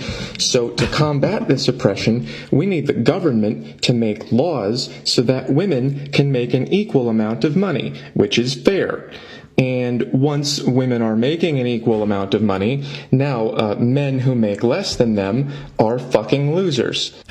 Women are getting educated and they have standards, so they're not going to date down. She needs a man who makes more money than her, which is not fair. Government help! So basically, women need to be making the same amount of money as men, or even more, because it's 2023. That's the year that it is. This is the year, and so the government has to make this happen, because it's August 23rd. The logic is flawless. So all women should be equal to or better than men, and all women should be able to find a man who makes more money than she does. Where have all the good men gone? I just don't get it. I just don't understand it. I got educated, and that's something that men care about a whole lot. So now, me and all the other educated women are looking for men, and they're all busy. What's going on here? I want a man who makes 6 figures, because that's more than me, and that's not fair. So I should be making 6 figures. And when I get my 6 figures, I want a man who's making 7 figures. Why can't I find any? And when I do find a man who makes 7 figures, that's oppressive. Government, help! I'm so sick of all this dating down. Why don't you just do better? Hey, you can't do better. Government! Why can't I raise my standards and make a lot of money and then find a guy who makes more money who doesn't have a lot of women? I just don't get it. It's the mystery of our time. Guys, it's really simple. You got to get out there and climb that ladder. And when you do climb that ladder, then you're an evil bastard and you need to be forced to share. And when you do share, then you're a fucking loser. Better climb that ladder, buddy. Why can't all men be better than all women while we also have enforced equality? It just does not make sense.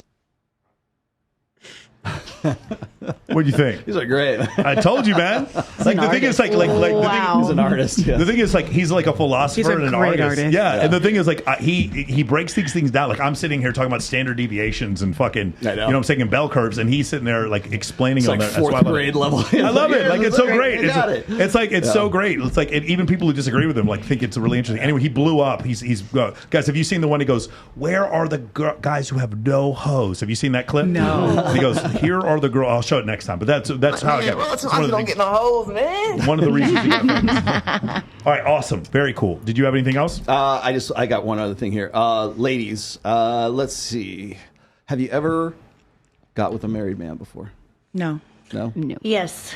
Yes, there it is. One home wrecker in the group. 1,000%. Okay. My trainer. I keep trying to tell you. My old trainer. Bad karma. If you saw a guy and you were like initially attracted to him and you found out he was attached, girlfriend or married, would you find him more attractive? No. Not more. I mean, that but happens all the time. I feel like, it happens all the time. No. Wow, Hands interesting. off. Because research says... Hold on, I'm curious. Do you think that men who, when they get married and women know they're married, do they get more attention from women or less?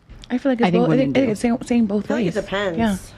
I feel like it's saying both ways. Yeah. Women don't get more attention from men because they're married. Women, we do not care how many who you're dating. Every time I get in a relationship, I get way more attention. Yes, anytime. Guys be like, fuck your man. Come on. I agree that they say fuck your man. I disagree that you're getting more attention. No, I tell you, the same like dude, more. the dude would still smash if you weren't in a relationship. We're not They turned would, on. but I'm saying they still contact you more. Once they see you have a boyfriend, they're like, ooh, let me see if I can yeah. fly. I don't think they're more It's interested 'cause you have a heavy. boyfriend. Yeah. It's heavy when I'm in a relationship. Yeah, that doesn't work on Instagram. You lose followers. You will lose capital in that case. Yes.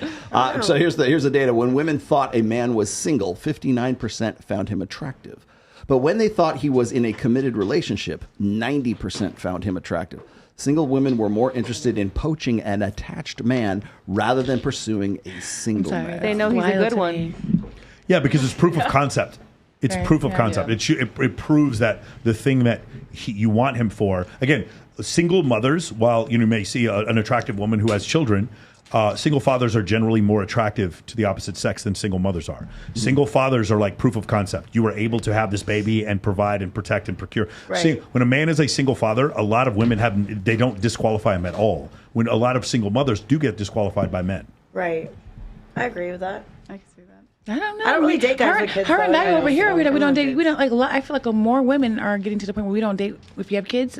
No, I don't date men with kids. And I don't have anymore. kids, No, so- only because No. my last Good. ex had a kid that he wouldn't even take care of. So why the fuck are you gonna have a baby with me that you're gonna take care of? Now I'm gonna feel bad that you don't even take care of that child. Why don't you take care of him first, not the child we're about to have? If you see a guy on Instagram and he has a dog, is he more attractive? 100%. Of course, 100%. You knew that was going to be it. Depends. I don't like animals in my house, so I don't know. Depends. If you see him in the going to tell picture, you though, now what he's he got a dog. I don't know. It depends what kind of dog. Maybe a Frenchie, There we but not go. like There we go. I got There we a go. little Okay. pit I'm bull gonna tell terrier your mini. nephews Maybe a that. Frenchie, Love all but not like. Does not it like, matter what kind of Yeah, dog? it does. I love all dogs. The only one that I would like raise an eyebrow to is a Chihuahua. Oh my So gosh, smaller they're dogs, ridiculous. slicker. Yeah. Other small dogs are fine. It's just Just a little Chihuahuas. yippy yapper. I'd be like, Okay, if you see a guy on Instagram and he has cats, I like cats. Yeah. Only if I fucking hate cats. Michael, do you have cats? 11. I fucking hate cats. I hate cats. Shut That's so gross. I have 3. I was like, No, shut I'm up. sorry. No. Bengal cats are the only good ones, though. Or the Sphinx. If you have the little I got- Sphinx, I got I'll be a okay kitty. with that. And a Sphinx. That's the only ones. the reason Otherwise, I ask is what if a guy has dogs or he's into pets and stuff Right. Yeah. like that, he tends to be more attractive from the sense that like maybe he would be a good bet for like a future husband But or what child about- or I just don't like the father of a animals He child. can my take on house. responsibility. Well, is what right. it says. My dog's a pit bull terrier mini, so I don't know if he's gonna be able to handle that Yeah, one. that's probably not good for the kids. No, actually, Pitties are good. Pit bulls are actually the best dogs to have with kids if you look it up. They're called the nanny dogs, but you have to train them Right. Yeah. That's the thing. There are no bad dogs. There are only bad humans. 100%. Yes. I just don't like animals in my house, so I'm like, ugh, No one. gross. No I think animal. it's so gross. All right. And then now that so here's I think we're down to this one right now. Okay, ladies, have you ever dated a guy who either was a felon or became a felon? 1,000%. Raise your hand, ladies. If you have dated a felon, raise your hand. One more time. It is 2/3. Last time we had 6 out of 9. Now we have 4 out of 6 My girls. father never lets me forget. Never lets me forget. I went out with one, but I found out on the date. That's and it was funny because I actually called him out. And you weren't interested in him, and then you found out he was a felon, and then sex happened. Right. Wait. No. You didn't do a background check first? I don't know what's wrong. Okay, so I'll be honest. I gotta hear this. I gotta hear this story. I gotta hear this story. No, so it's funny because it's like if I actually like have a good conversation with someone and we meet online, I try not to look them up. Like I'll do like a simple Google search, and if you like on a wanted poster, then I will say no. I don't want spoiler alert. I want to give the person a chance. I don't want them to be like, oh, I have a dog, and I'm like, yeah, Frankie, and like, I don't want to be that chick. So I want to give it a chance. I want it to be organic. But I have family members that have backgrounds and things like that. So I feel like, and I've had friends that have passed. So it's one of those things like I feel like you can sometimes spot it. And so while we were on the date, I asked him straight up. I was like, if I did a background check on you right now, what would be flagged? And he's like, my prison record. He's like, I don't usually bring this up on the first date. He goes, but since you brought it up. He's like, I can't cross any border. Oh, wow. I can only have a flip phone. Yes, this ankle bracelet right here. Never mind. I don't know. I feel like I don't have a relationship with that person. He's wearing an ankle bracelet right there. Yeah. I like good boys. So. Do you want to do No, I was going to say, so everybody has dated a felon. You're actually the key here. Gone out. Was the guy that you found out was a felon, did you like him because he has sort of this bad boy appeal? Yeah. I like the reformed bad boy. I can change him? Yeah. No, like he's already changed. He's already changed, and he's been like good for a couple years. That one I'm like, okay, because rehabilitated, but not on my dime. Not on my dime. I don't want to do the rehabilitating. Right. The Constitution can do that. Okay. Yeah, I think there's this perception of like I didn't have the easiest upbringing, so sometimes for me it's really hard to relate to someone. Pageant girl, how did you not have an easy upbringing? That's why she's a pageant girl. Well, no, that's why. I will say I'm not the typical pageant's like joining the Marine Corps. Yes. She's going to win every time. What's your platform? Prison reform. Real piece. Natty, have you ever dated a jailbird? Yeah, but I didn't know until maybe like a year into the relationship, and we're having a conversation, and then he's like, "Yeah, when I was in jail," I was like, "What?" See, that's why you do the background check on the second or third date. I need to start doing that because it happened twice. Did you like? Damn. Oh shit! It happened twice. Twice too many. Let's see. I don't know. I've been in a lot of trouble before too. So I can't do you really like? judge. Do you like bad boy? You guys like guys who are just sort of like I do. I don't. I outlaw like bikers? I love it. But Rock you give me a band bad boy drummers. nerd or not.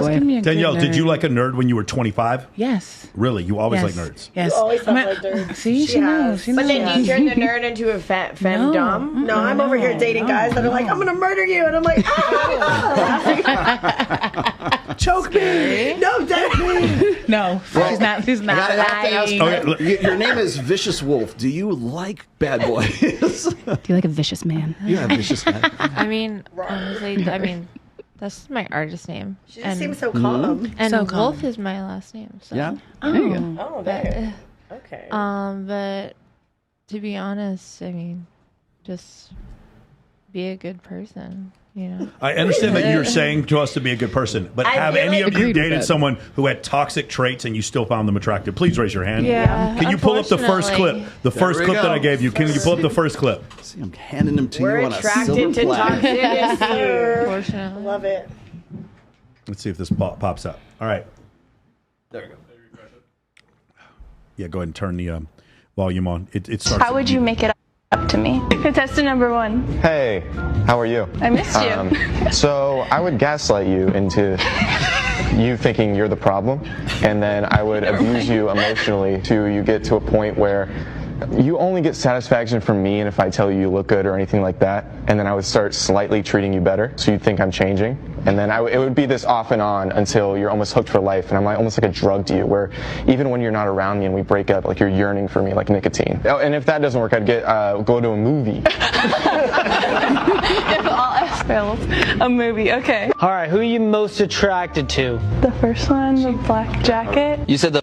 We had a fight. How would you make it? Isn't that great, guys? Isn't that awesome? Isn't that great? Are you serious? Good. What do you mean, are you serious? It was obvious that was going to happen. You guys really that surprised? I'm not. No. That's a huge red flag. If someone starts admitting all that, Yeah, but my point. Okay, ready? Okay, Yeah. I agree that you guys are seeing in third person that is a huge red flag. Yes. Now, ready? Let's do a little experiment. Who here's dated a guy who had a red flag? All 6 of you, raise your fucking hand. Okay. That was perfect. Yeah, but my point is. You can't get it right all the time. My point is, it doesn't matter that they have red flags. Are you serious? Like my girlfriend, everything's worked out. We've been together for a year, but I host the 3 biggest bikini competitions in the world, and the teatro parties, and Babes in Toyland, and Model Citizen Fun, and Swimsuit USA. Like I host all of these contests. I know thousands of women. I am a fucking walking. I have more red flags than Afghanistan in 1983. I don't consider those red flags. I don't consider those. That I'm around that many women. Yeah, it'll probably many be. beautiful women too. Yeah. Like clarify on that Yeah. part. Yeah. And so that's me too. Yeah, but that's different. Like he might like that about you. That's awesome. I'm full of fucking red flags. I live in Las Vegas. I live on the strip in Las Vegas with cats. But I feel Are you fucking kidding me? Dude, I'm nuclear waste. Are you serious? Of course. But it worked out. My point is, you see the red flags, but I can't believe you guys are surprised she was attracted to him. Clearly, that was the only dude. That dude was so much more confident than those other 5 dudes. Okay, no, that red flag is completely different from, hey, I do all of this for marketing and work, and that was like pimp conversation. Yeah. While I agree, bitch, you're not worth shit. I'm gonna make you feel like you're not worth shit, so you got nowhere to go. Like, while I agree with that, the fact that she knew that he was going to do that, I think it was a little bit funny. But I understand what you're saying. Yeah. Oh, but don't take our word for it.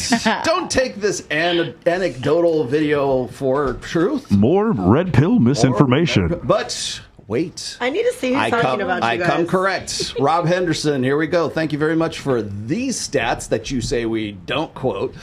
Women rated male characters designed to capture high dark triad facets of personality: narcissism, psychopathy, I pronounce that right, and Machiavellianism, or a controlled personality. Physicality was held a constant. Women rated the dark triad character as significantly more attractive, with a 0.94 on the P or the D scale there. On the Richter scale? A 1 would have been perfect. Okay, so we're like 0.6 away from a perfect score. When you control for physical attractiveness. Attractiveness. So the bad boy wins in every aspect. Not 94% of the time. Now, here's the thing. I'm going to say something where there's some confusion, because there's going to be a lot of like black pill people who are watching this and they're like, bring it. Okay, so here's the thing.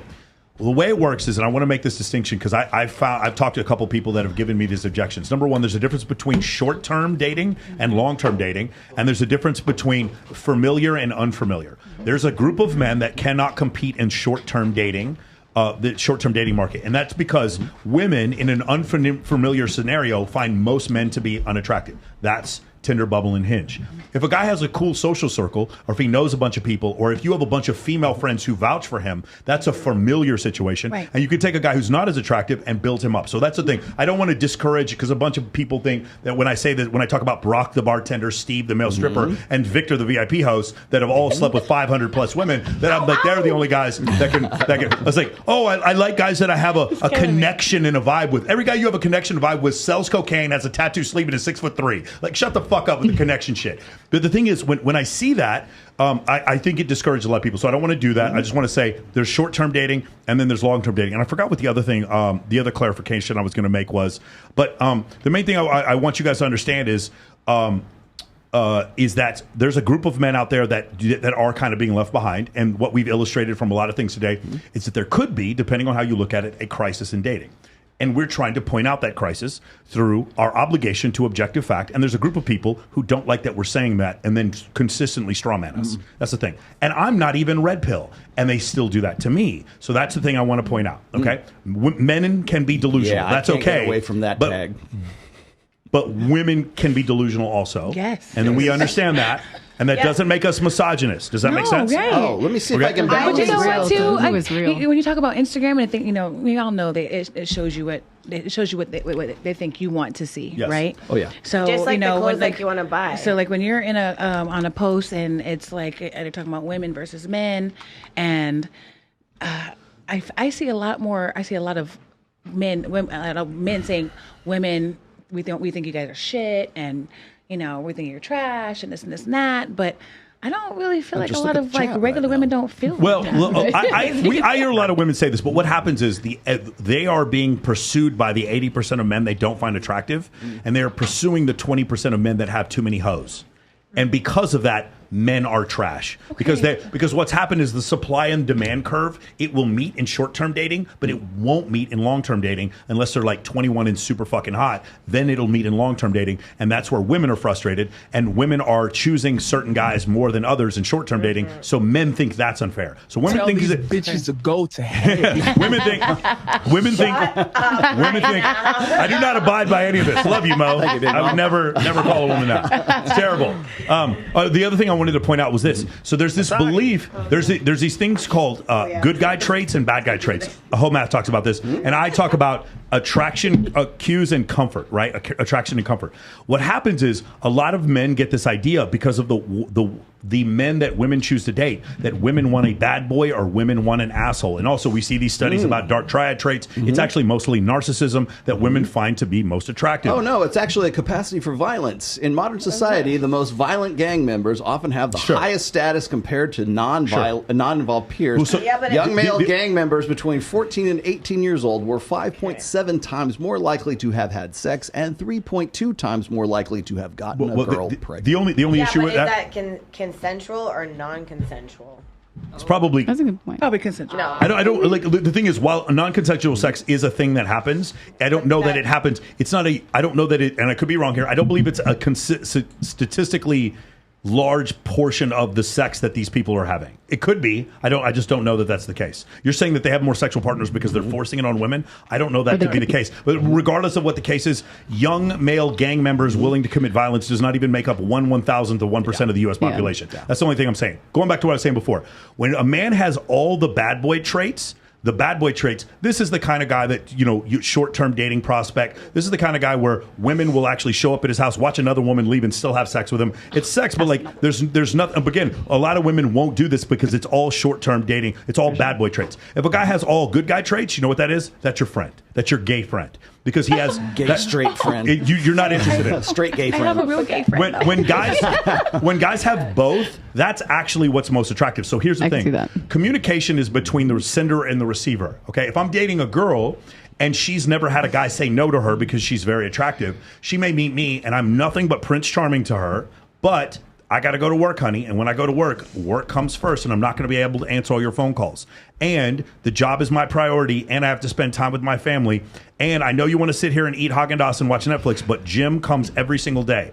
When I start having priorities and boundaries from her standpoint, because no one's ever told her no before, I'm an asshole or a bad boy.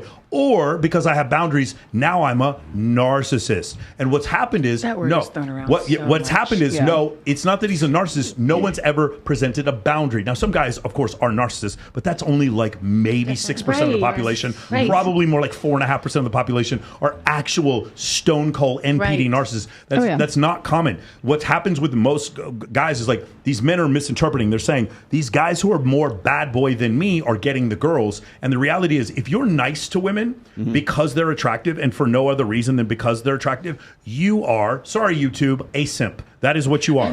I am not nice I to love those. I know exactly. I am what not you're nice to women because they are attractive. I am nice to women because they are my friends. I trust them. They help me with my business. They come to my charity events or they come on my show. That's why I'm nice to women. Not because you have big boobies. Yeah. When you act like that, you are a man who has boundaries, which would be considered bad boy traits, and you have good guy traits, meaning you can communicate openly. I don't lie to anyone. And what I found, being very unattractive, probably in my early 20s, to significantly more attractive now, according to my girlfriend. The difference that's happened is because I can embody both of those. Good guy traits. Like if it's only good guy traits with no bad guy traits, then you're just pretending to be nice in order to luck your way into some vagina. And if it's all bad guy traits with no good guy traits, you're not secure enough. Let me balance this because I got another Science Direct thing here. Okay, this is from another study. Where'd it go? Unexpectedly, men who were Machiavellian and agreeable reported the most sexual partners in different contexts, but not psychopaths. Observing no psychopathy sociosexuality link among men challenges the view of exploitative men, along with the adaptionist accounts. Surprisingly, psychopathic men even reported fewer sexual partners, general and unprotected, than women. But in contrast, women who were psychopathic not only had more sexual partners in general, but they also engaged in more unprotected sex and one-night stands than men did. Yeah, okay. Do you guys Machiavellianism and agreeableness? Yes, for men, and then psychopathy for women. Yes. Now listen to this, guys. Yes, I'm looking. This for is for the guys. Nice hot This is for the guys who are watching this, right? This is for. I want to leave you guys with a piece of information here. Sure. If all you do, shout out to all the pickup artists out there. If all you do is go to nightclubs and try to have sex with women who will have sex with you on the first date, you are deliberately screening for mental disorder. Psychopath. Let me say that one more time in case you didn't hear me. If all you do is go to nightclubs and you think success is sleeping with women who will fuck you on the first date with 0 LMR, it's not that you're just with slutty women. You are specifically screening in favor of borderline personality disorder, narcissistic personality disorder, antisocial personality disorder. You're specifically screening for, you're not screening out mental disorder, you're screening for mental disorder. And one of the things we say in Men of Action, never stick your dick in crazy. Because it's usually psychopathic. And never do it on their blood. Major malfunction, numbnut. And never do it on her period, because then she's going to think that you're blood tied.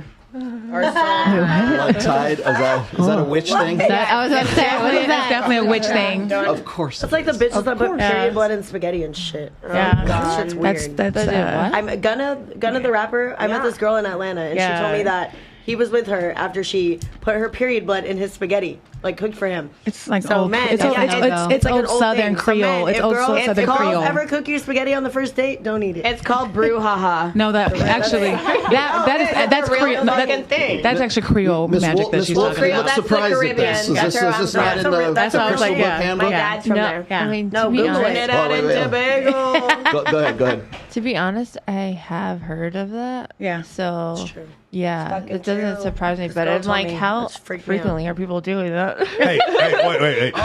Cooking blood in someone's shit is not making them fall in love with you. Can we just I'm sorry, there's mostly men listening to you. This is nonsense. Go ahead. Can we do super chats real quick? Yeah, we can, but aliens are real. Okay. All right, guys, here we go. I'm gonna read my super chats, guys. By the way, thank you guys for all of you who have stuck around with us this far. Man, I'm rich now. Wow. Siege D is a swimmer's aesthetic body or a bodybuilder's body more evolutionary appealing to women? Do you guys like the swimmer physique or do you like the bodybuilder? Swimmer. What do you guys think? Swimmer. Bodybuilder. Who likes the bodybuilder? Just put your hand up. So the rest of you like the swimmer? I think it depends on the body shape, because Microphone.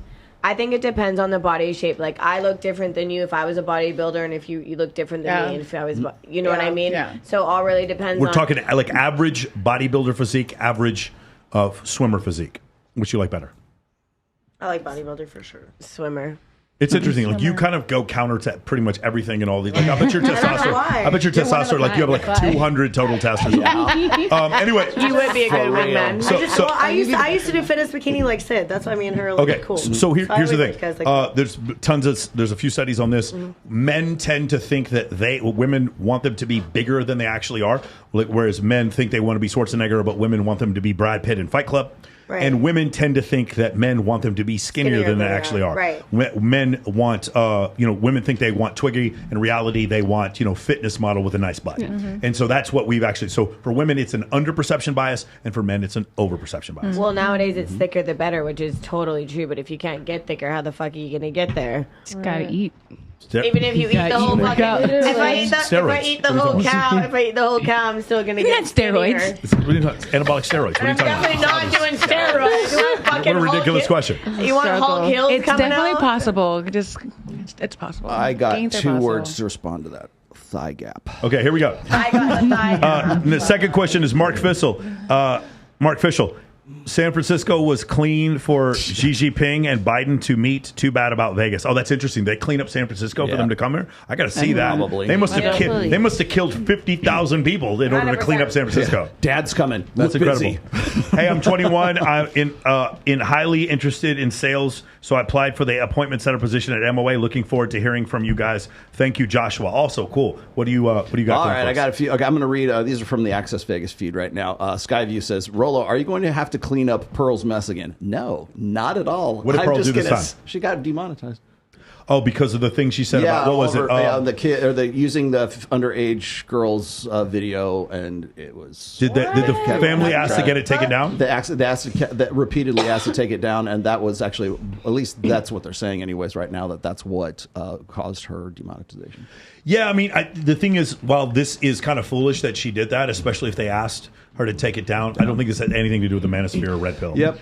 I mean, I don't think that Pearl is like, oh, I need minors on my shit to prove my point. I just think it was an accident. I think after the first, hey, can you take it down? That should have been it, but it wasn't. Oh, yeah, dude, especially if something's over a week old, I'll take it down. Like, of course, in 2 seconds. If I had somebody who's like... anything. Yeah, I'll take anything. Especially, like, my podcast, if somebody wanted me to take an episode down, I would just go, cut the piece out and re-upload it or something. You have people ask that a lot? No, almost never. Okay. I've never had anybody ask me to take anything. Oh, Jesus Christ.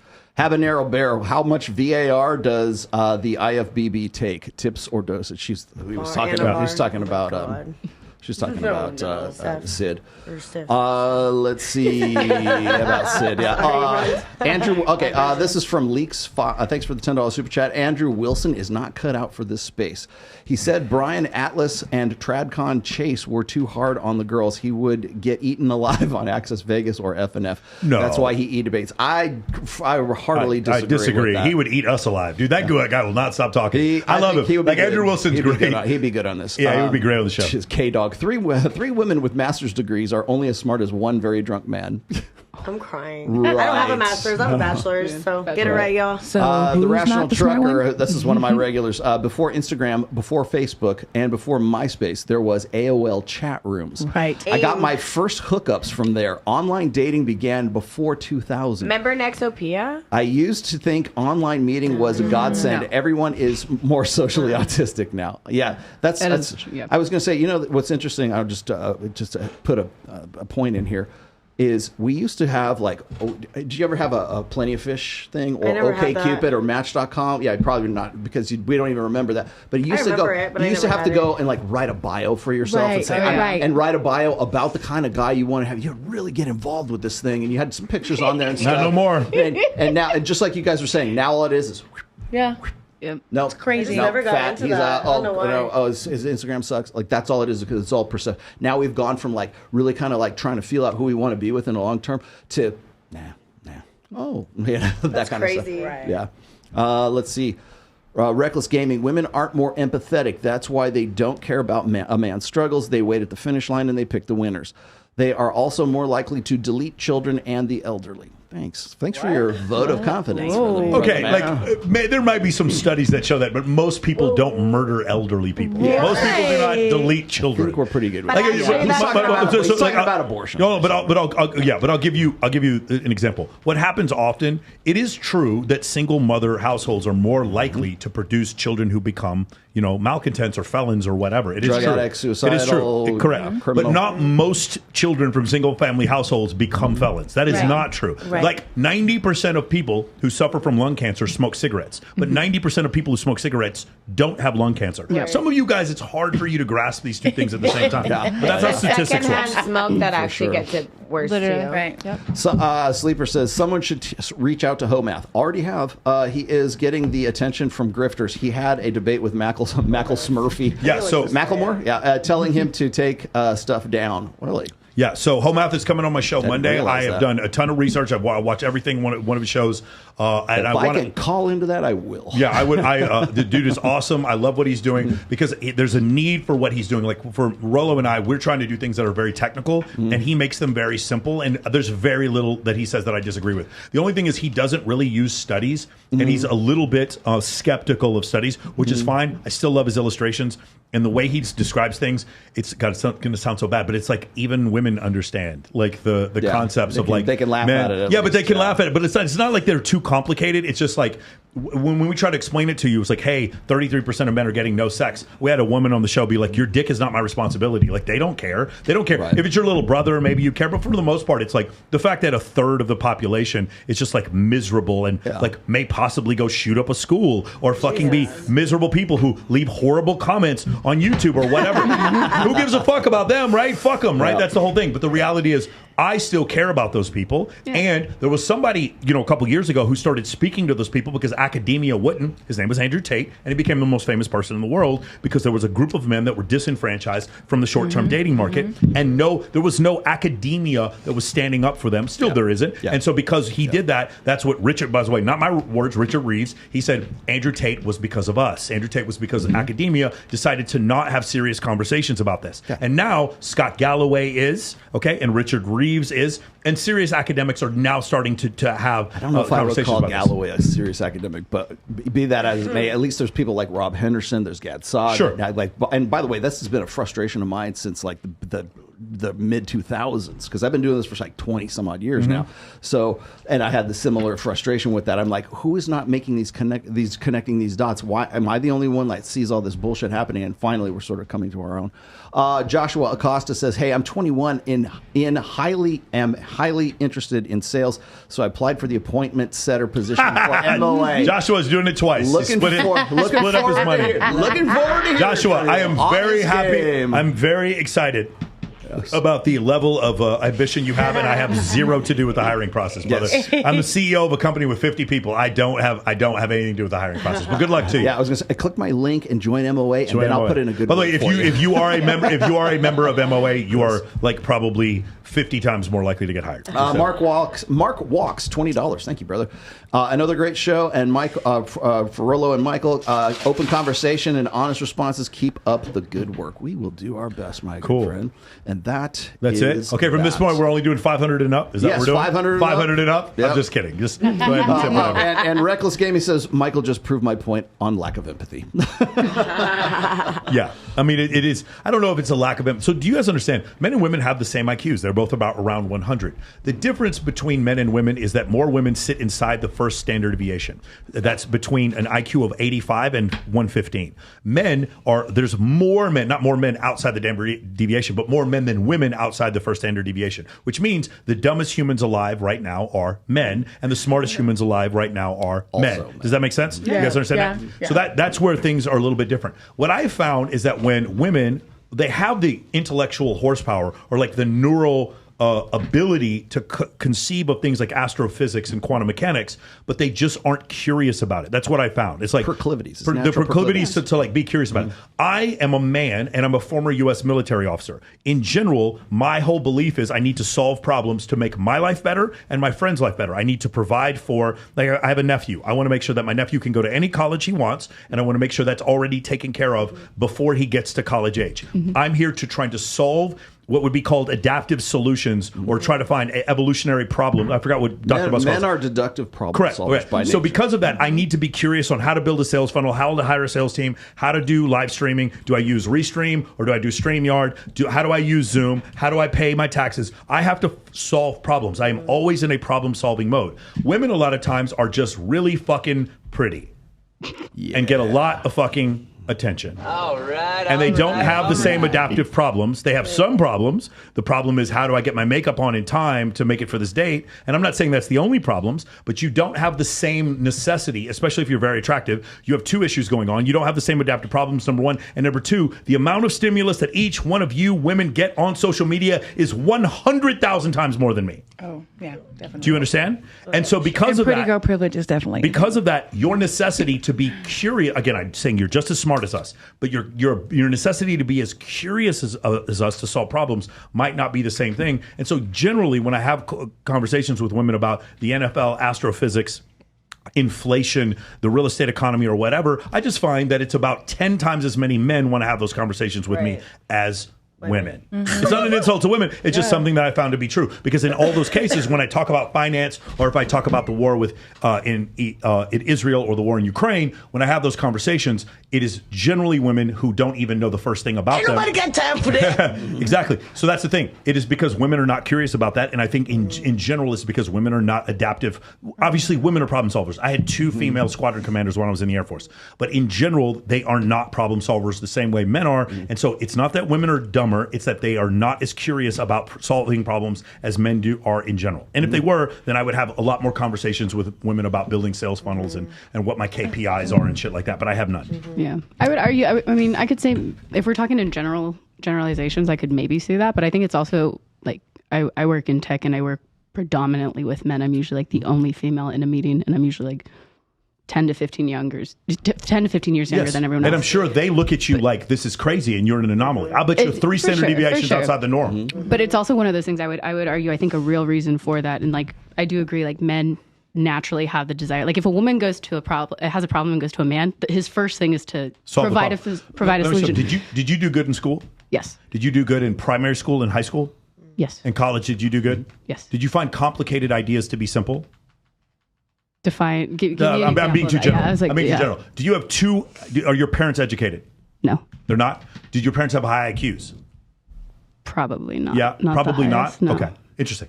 What I was going to say is it seems like you have a high IQ, and so because of that, you are more adaptive for problem solving. It's not necessarily. Do you understand what I'm saying? Yes. And like to a point where it would have not made sense for you to just be a pageant model and not do anything else.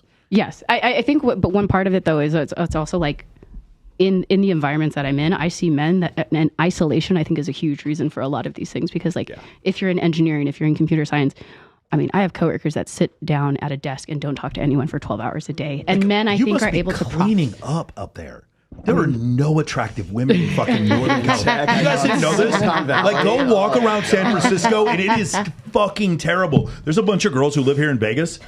And you know about this? They go strip up in fucking SF. Yeah, and the dudes are all like deca millionaires. And they haven't seen a pretty girl in like fucking months. And these girls are like leaving with the bag, bro. 10, 15K leaving out of strip clubs. Because the women there are tempted to become a stripper. Everyone tells me I would make so much money. The women in SF are hideous. I've been dancing lately. But Fisherman's Wharf, the most expensive real estate. The most expensive. Cow Hollow. Yeah. The most expensive real estate in North America is fucking Fisherman's Wharf. More expensive than Chicago or New York. So much wealth, and then women who look like you, unfortunately, are shamed for looking like you do. In that again, you admit it. Like San Francisco, dude. If I was a woman, I would be rushing up there. There's just such a need. If I lived in like, there's so much wealth and no pretty girls. What a fucking incredible place. I wish there was a place like that for guys. Oh wait, there is. It's called Las Vegas. A place where there's just nothing but pretty girls and there's not as many guys. Weird. I was going to say is like. When we were on Danza Project, I put this into these. I use this example. What hand do you use? Are you right-handed or left-handed? I'm right-handed dominant, but I can be ambidextrous. You can be ambidextrous a little bit. Are you anybody left-handed? You're left. I'm I know ambidextrous. you're left. I know you're left. Are you left? Anybody else left-handed? Ambidextrous like her. Okay, Right. ambidextrous. So what I was going to say is like if I was to like if he's left-handed, I can teach him to sign his name with his right hand if you put enough training and The only reason why I did like do that shit. is because if I ever broke my right hand, I would want to be able to use my Right. I did break my left arm, and that's why I started playing football with my right hand. But here's the thing: is your natural proclivity is to use your right hand But because that's the way goofy. your brain is, right? Right. But I could train him to sign his name with his right hand. You know that when I'm doing this, it's actually crisscross. Like when you're thinking, it's like the Oh yeah, left that's hemisphere, ambidextrous. right My brother's hemisphere. ambidextrous as well. So I write with my right hand, but if I were to say lose usage of my right hand, I would eventually figure out how to do it. Now it's not as natural for me because I was born with a brain structure that favors my right hand, right?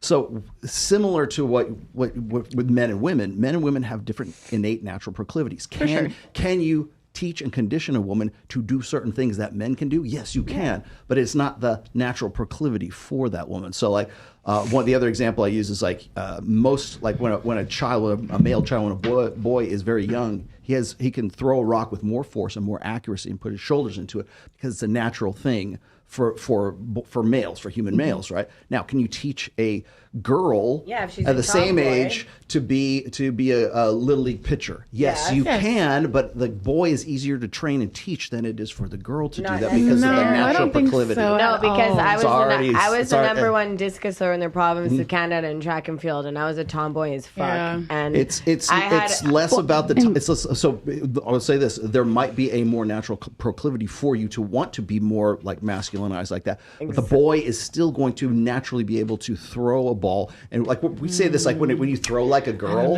that's where that stereotype comes from. I was beating boys in sports all the time until I was in college. Did you have a father that showed you how to do all that stuff? Definitely. There it Daddy's is. girl big time. And I have an older brother 10 years older than me that taught me how to beat boys up. Yeah. So yeah. Yep. Well, I think to your I argument, taught myself everything, so there's no way. Respect for that. I think to your argument, natural proclivity for it, it's also the environment. Like I said, I work with guys who work 10, 12 hours a day and don't talk to anyone. I don't know many women who would want to do that. And if their natural proclivity is to do this, and they could make just as much money doing something that's social or this, is this something why would that they want to did you go train, like did you go to college, did you train for this job that you're in right now? I should say yes, but my job did not train you up for this. No, definitely not. Not the pageant. Your platform wasn't Silicon Valley working with shockingly nerds. No, shockingly not. Queen of the nerds. No. Yes. But. So the other thing is, and that maybe this is also more to your point as well, is if you don't know a foreign language, for example, if you don't know Spanish, you go to Mexico or you go to Spain, you will learn Spanish. Yeah, absolutely. Because you are immersed in it. So the yeah. environment that you're in, if you're immersed in what you have to do, you will become proficient at least up to a certain Definitely. point. Well, the best way to learn how to speak another language is to move to that Yeah, spot. immersion. Because then you have to learn it. You're not just like, I'm on Duolingo, motherfuckers, learning a word. Set of stone, brother. Yes. But like going back to your point, how you say men are problem solvers, I think it's also the environment that teaches them to be that way. And for women, sometimes someone will say, "Oh, I got you. I'll help you out. I'll do this for you." And then the woman's like, "Well, I think genetics would teach them that way, like because men were problem solvers 50,000 years ago." Like the men were generally the ones hunting and building things and stuff like that. So I think men were inherent problem solvers. In fact, I think the highest version of Homo sapien male existence is to complete tasks with other men to accomplish goals. That's why the most watched television program in the world is the Super Bowl. We watched groups of men accomplish goals together. I think that is Homo sapiens in their highest form. That's how we build for war. We build skyscrapers together, and we put people on the moon together. Yes, we did put people on the moon. Yes, we actually did. We did put people on the moon. We do all those things. So that's what I think. That's why I think the difference is. But I don't think it's cultural. I definitely think it's genetic. Because if it was cultural, what you'd find is some untouched, Native American tribe or something where men were not innate problem solvers, and there is no tribe. Like every culture of human existence, men are it's problem solvers. indigenous now, by the way, political correct, not native. You can. Well, no, you can still be native. It's Native, like, you can still be native to a certain location. I was going to say the other thing is this: is that for like innate proclivities, that is a genetic trait. So it's like your personality, your ability to be a musician, for example. Your like people, we call it like a natural gift. I believe I have a natural gift for music and being creative and stuff like that. I do.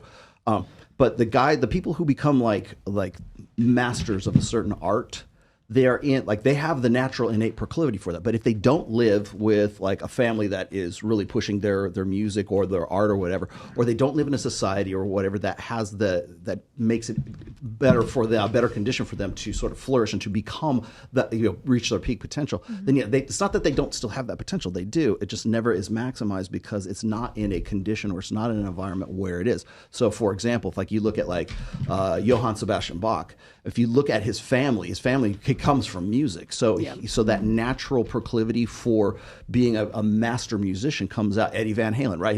Both of his parents were musicians as well. Same thing. So the innate talents and the gifts can come out and make a true master out of that person. That doesn't mean that people can't have that same proclivity. It's just that they're not in an environment that actually allows them to sort of like to trigger that, so to flourish those things or to activate that. True, but I feel like, for example, my papu, my grandpa, he came from Greece to America as a singer and a guitar player in a band. So he traveled all over Europe and Mexico before he even came to America.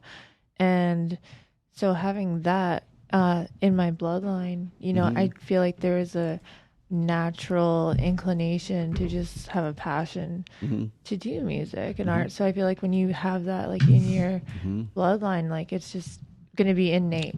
You're just going to want to embody that. Okay, this is we're coming up on time, but I got to tell this story because I love what you just said. So my mother on my side, I never knew who my biological grandfather was. Now both my parents have passed away since then. But my mother wrote a lot, like I do, right? She journaled quite a bit, and so after she passed, she handed off all of her journals to me and my daughter and stuff. So we're pouring through these things. I come to find out that my biological grandfather, his name was Roscoe Holcomb. I think that was it. Yeah, and I come to find out that he was a country musician.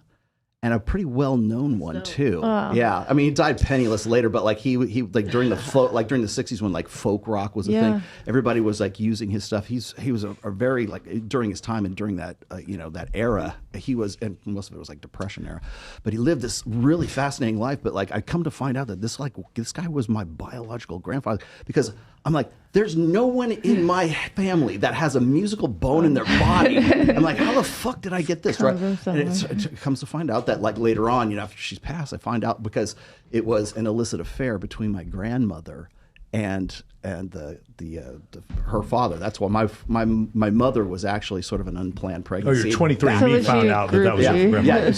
So I was floored. So that's why you're a musician and a scoundrel. So I got and a scoundrel. Yes, I got that gene too. Mark Walks, thank you for the $50 super chat. Rollo and Michael, you have to bring James Sexton on as soon as possible. Already in the works. We got that. It probably won't be until January though, because he's going on Joe Rogan.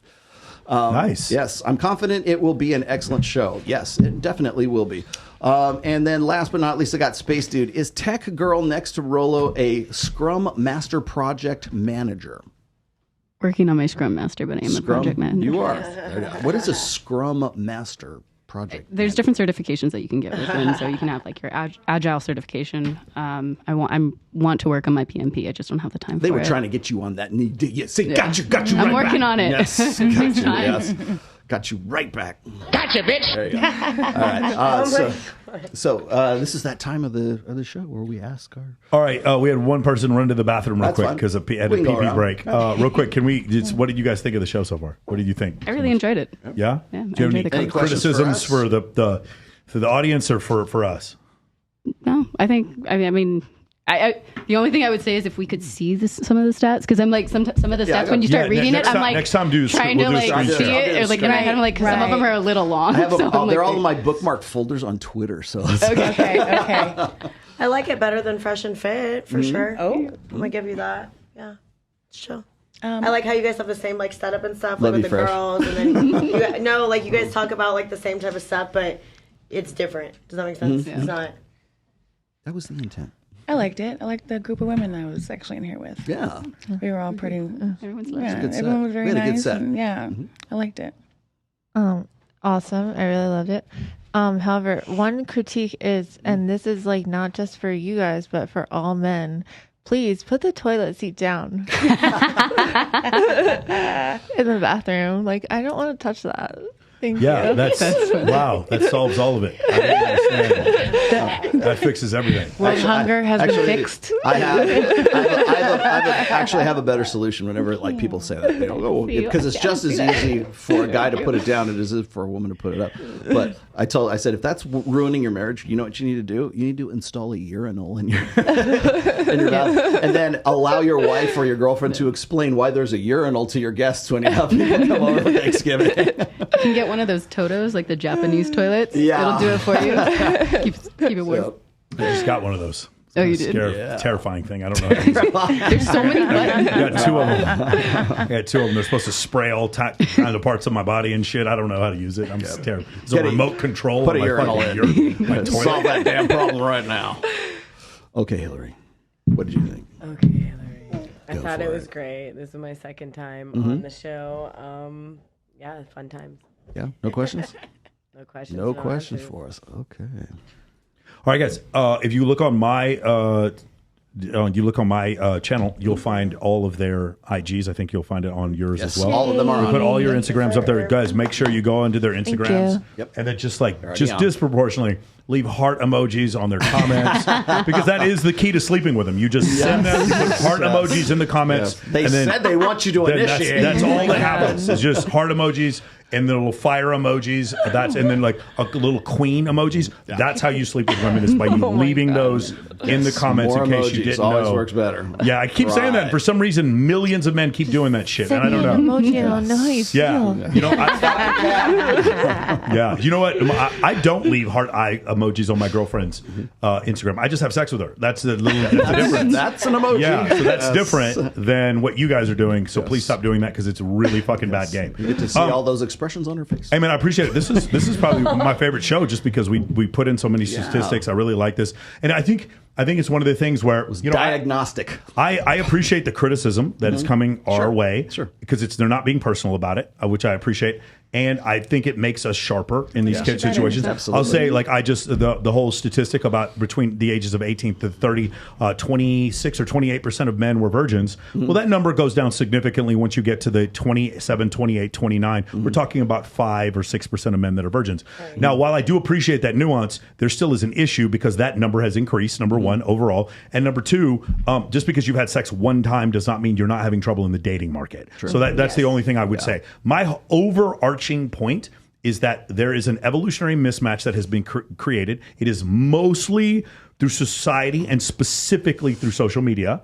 And this evolutionary mismatch has caused there to be not 5% of men sleeping with 90% of women. I'm not saying that. Or even 20% of men sleeping with 80% of women. I'm not saying that. But maybe like 30% of men sleeping with 60% of the women. I do think that's accurate. And about a third of men that are not involved in short-term mating whatsoever. And the solutions that I hear are these short-term men need to just wait for long-term solutions, kind of like the Sheryl Sandberg thing.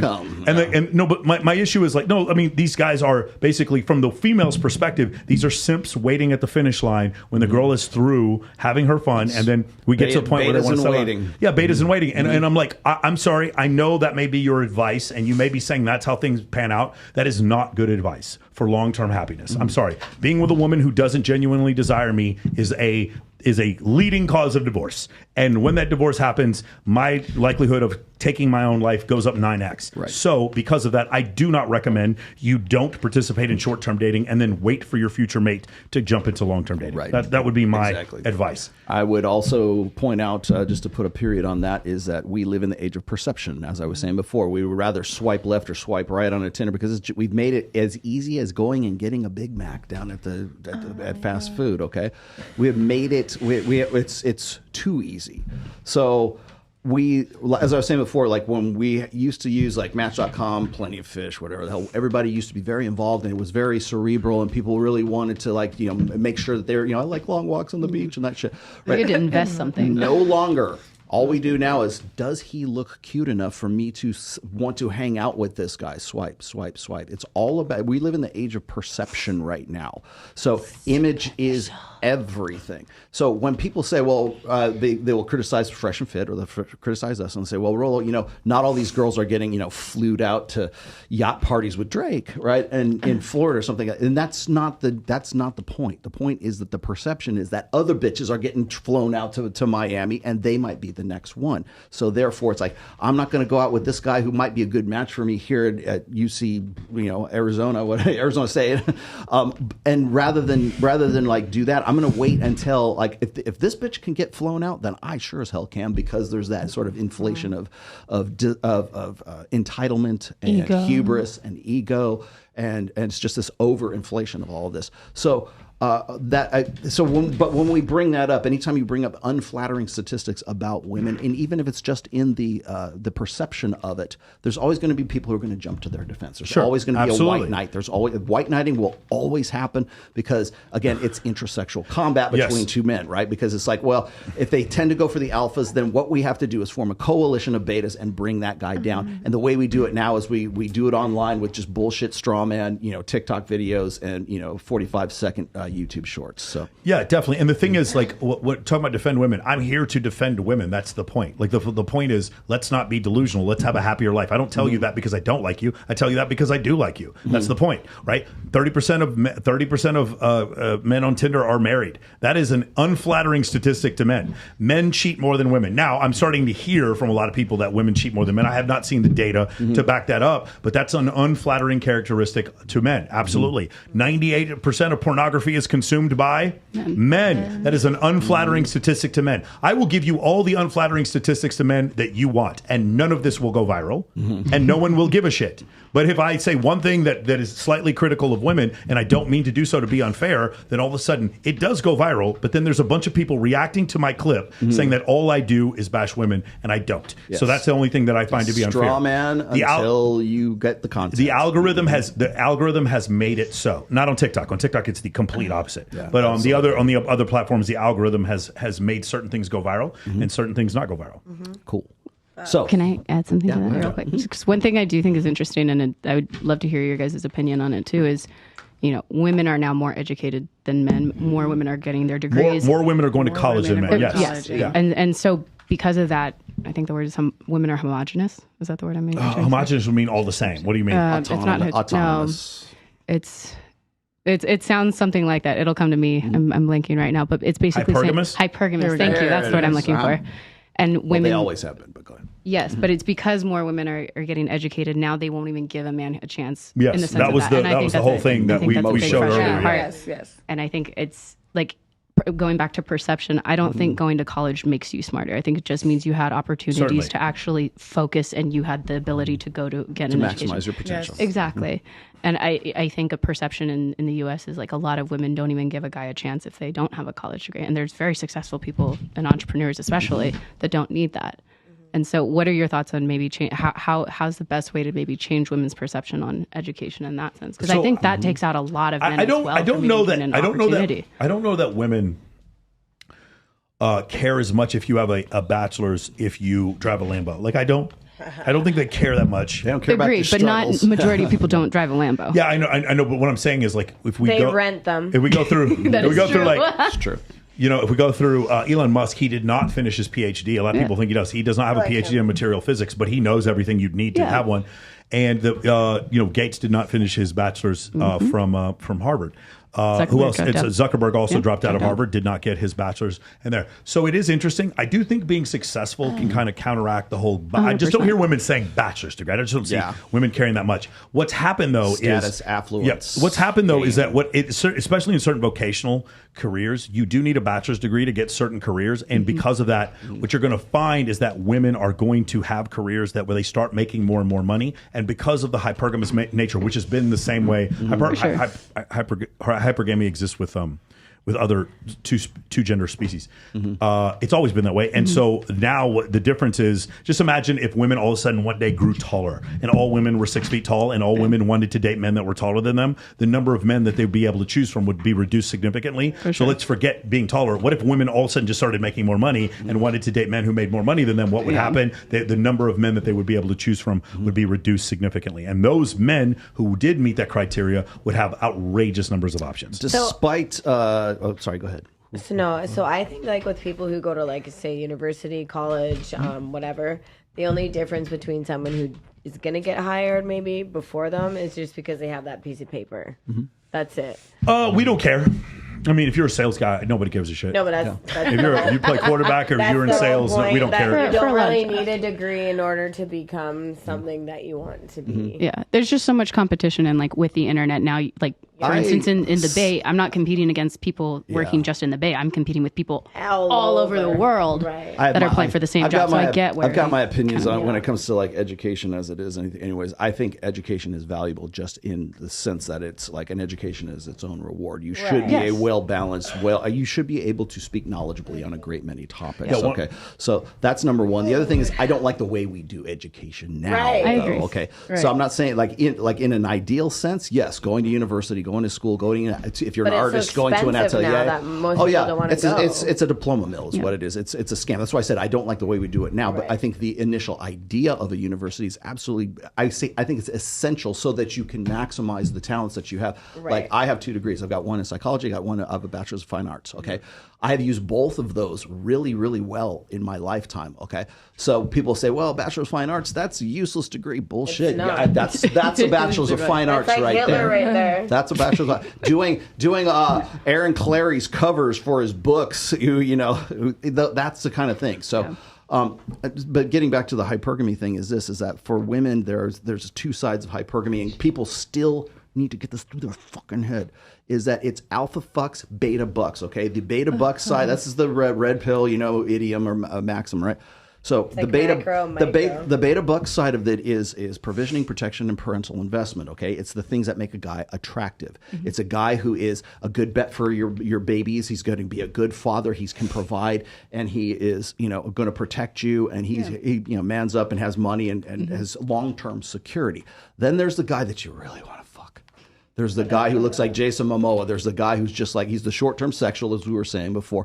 And so hypergamy needs to be based on those 2 elements right there. The problem is that when women more and more women go into college, more women are graduating with earning higher degrees as well. So it's not just enrollment. It's also who's getting masters and who's getting doctorates right now. So more and more women are making more and more money and turning themselves into the men that they wanted to marry in the first place. Okay. So what are you going to, it's just exact. I'm giving you the long form version of what Ho Math was saying here, is that women don't need a guy for provisioning, protection, and long-term security anymore. Maybe emotional security because they want to be with a guy. But the problem is the things that make him attractive, you already got covered. Yep. You already have all that beta buck side. So what's left? Alpha fucks. What do you want? I don't need a man. I want a man, right? Who do you want? Jason Momoa. That's who I want, right? You want the guy who's going to be a good, hot, fun fuck at night. Yeah. And so that's really the imbalance that we're seeing, I think, in sort of the dating market. When we talk about how like delusional women are like, here's what's going on in the dating market. It's not that they're so much delusional. It's the fact that they're put into a position where they have to be the man. And then they have to also balance that hypergamous equation on their own. And they're not doing a real good job of it. So what's the solution? I don't know. I'll let you know when I come across it.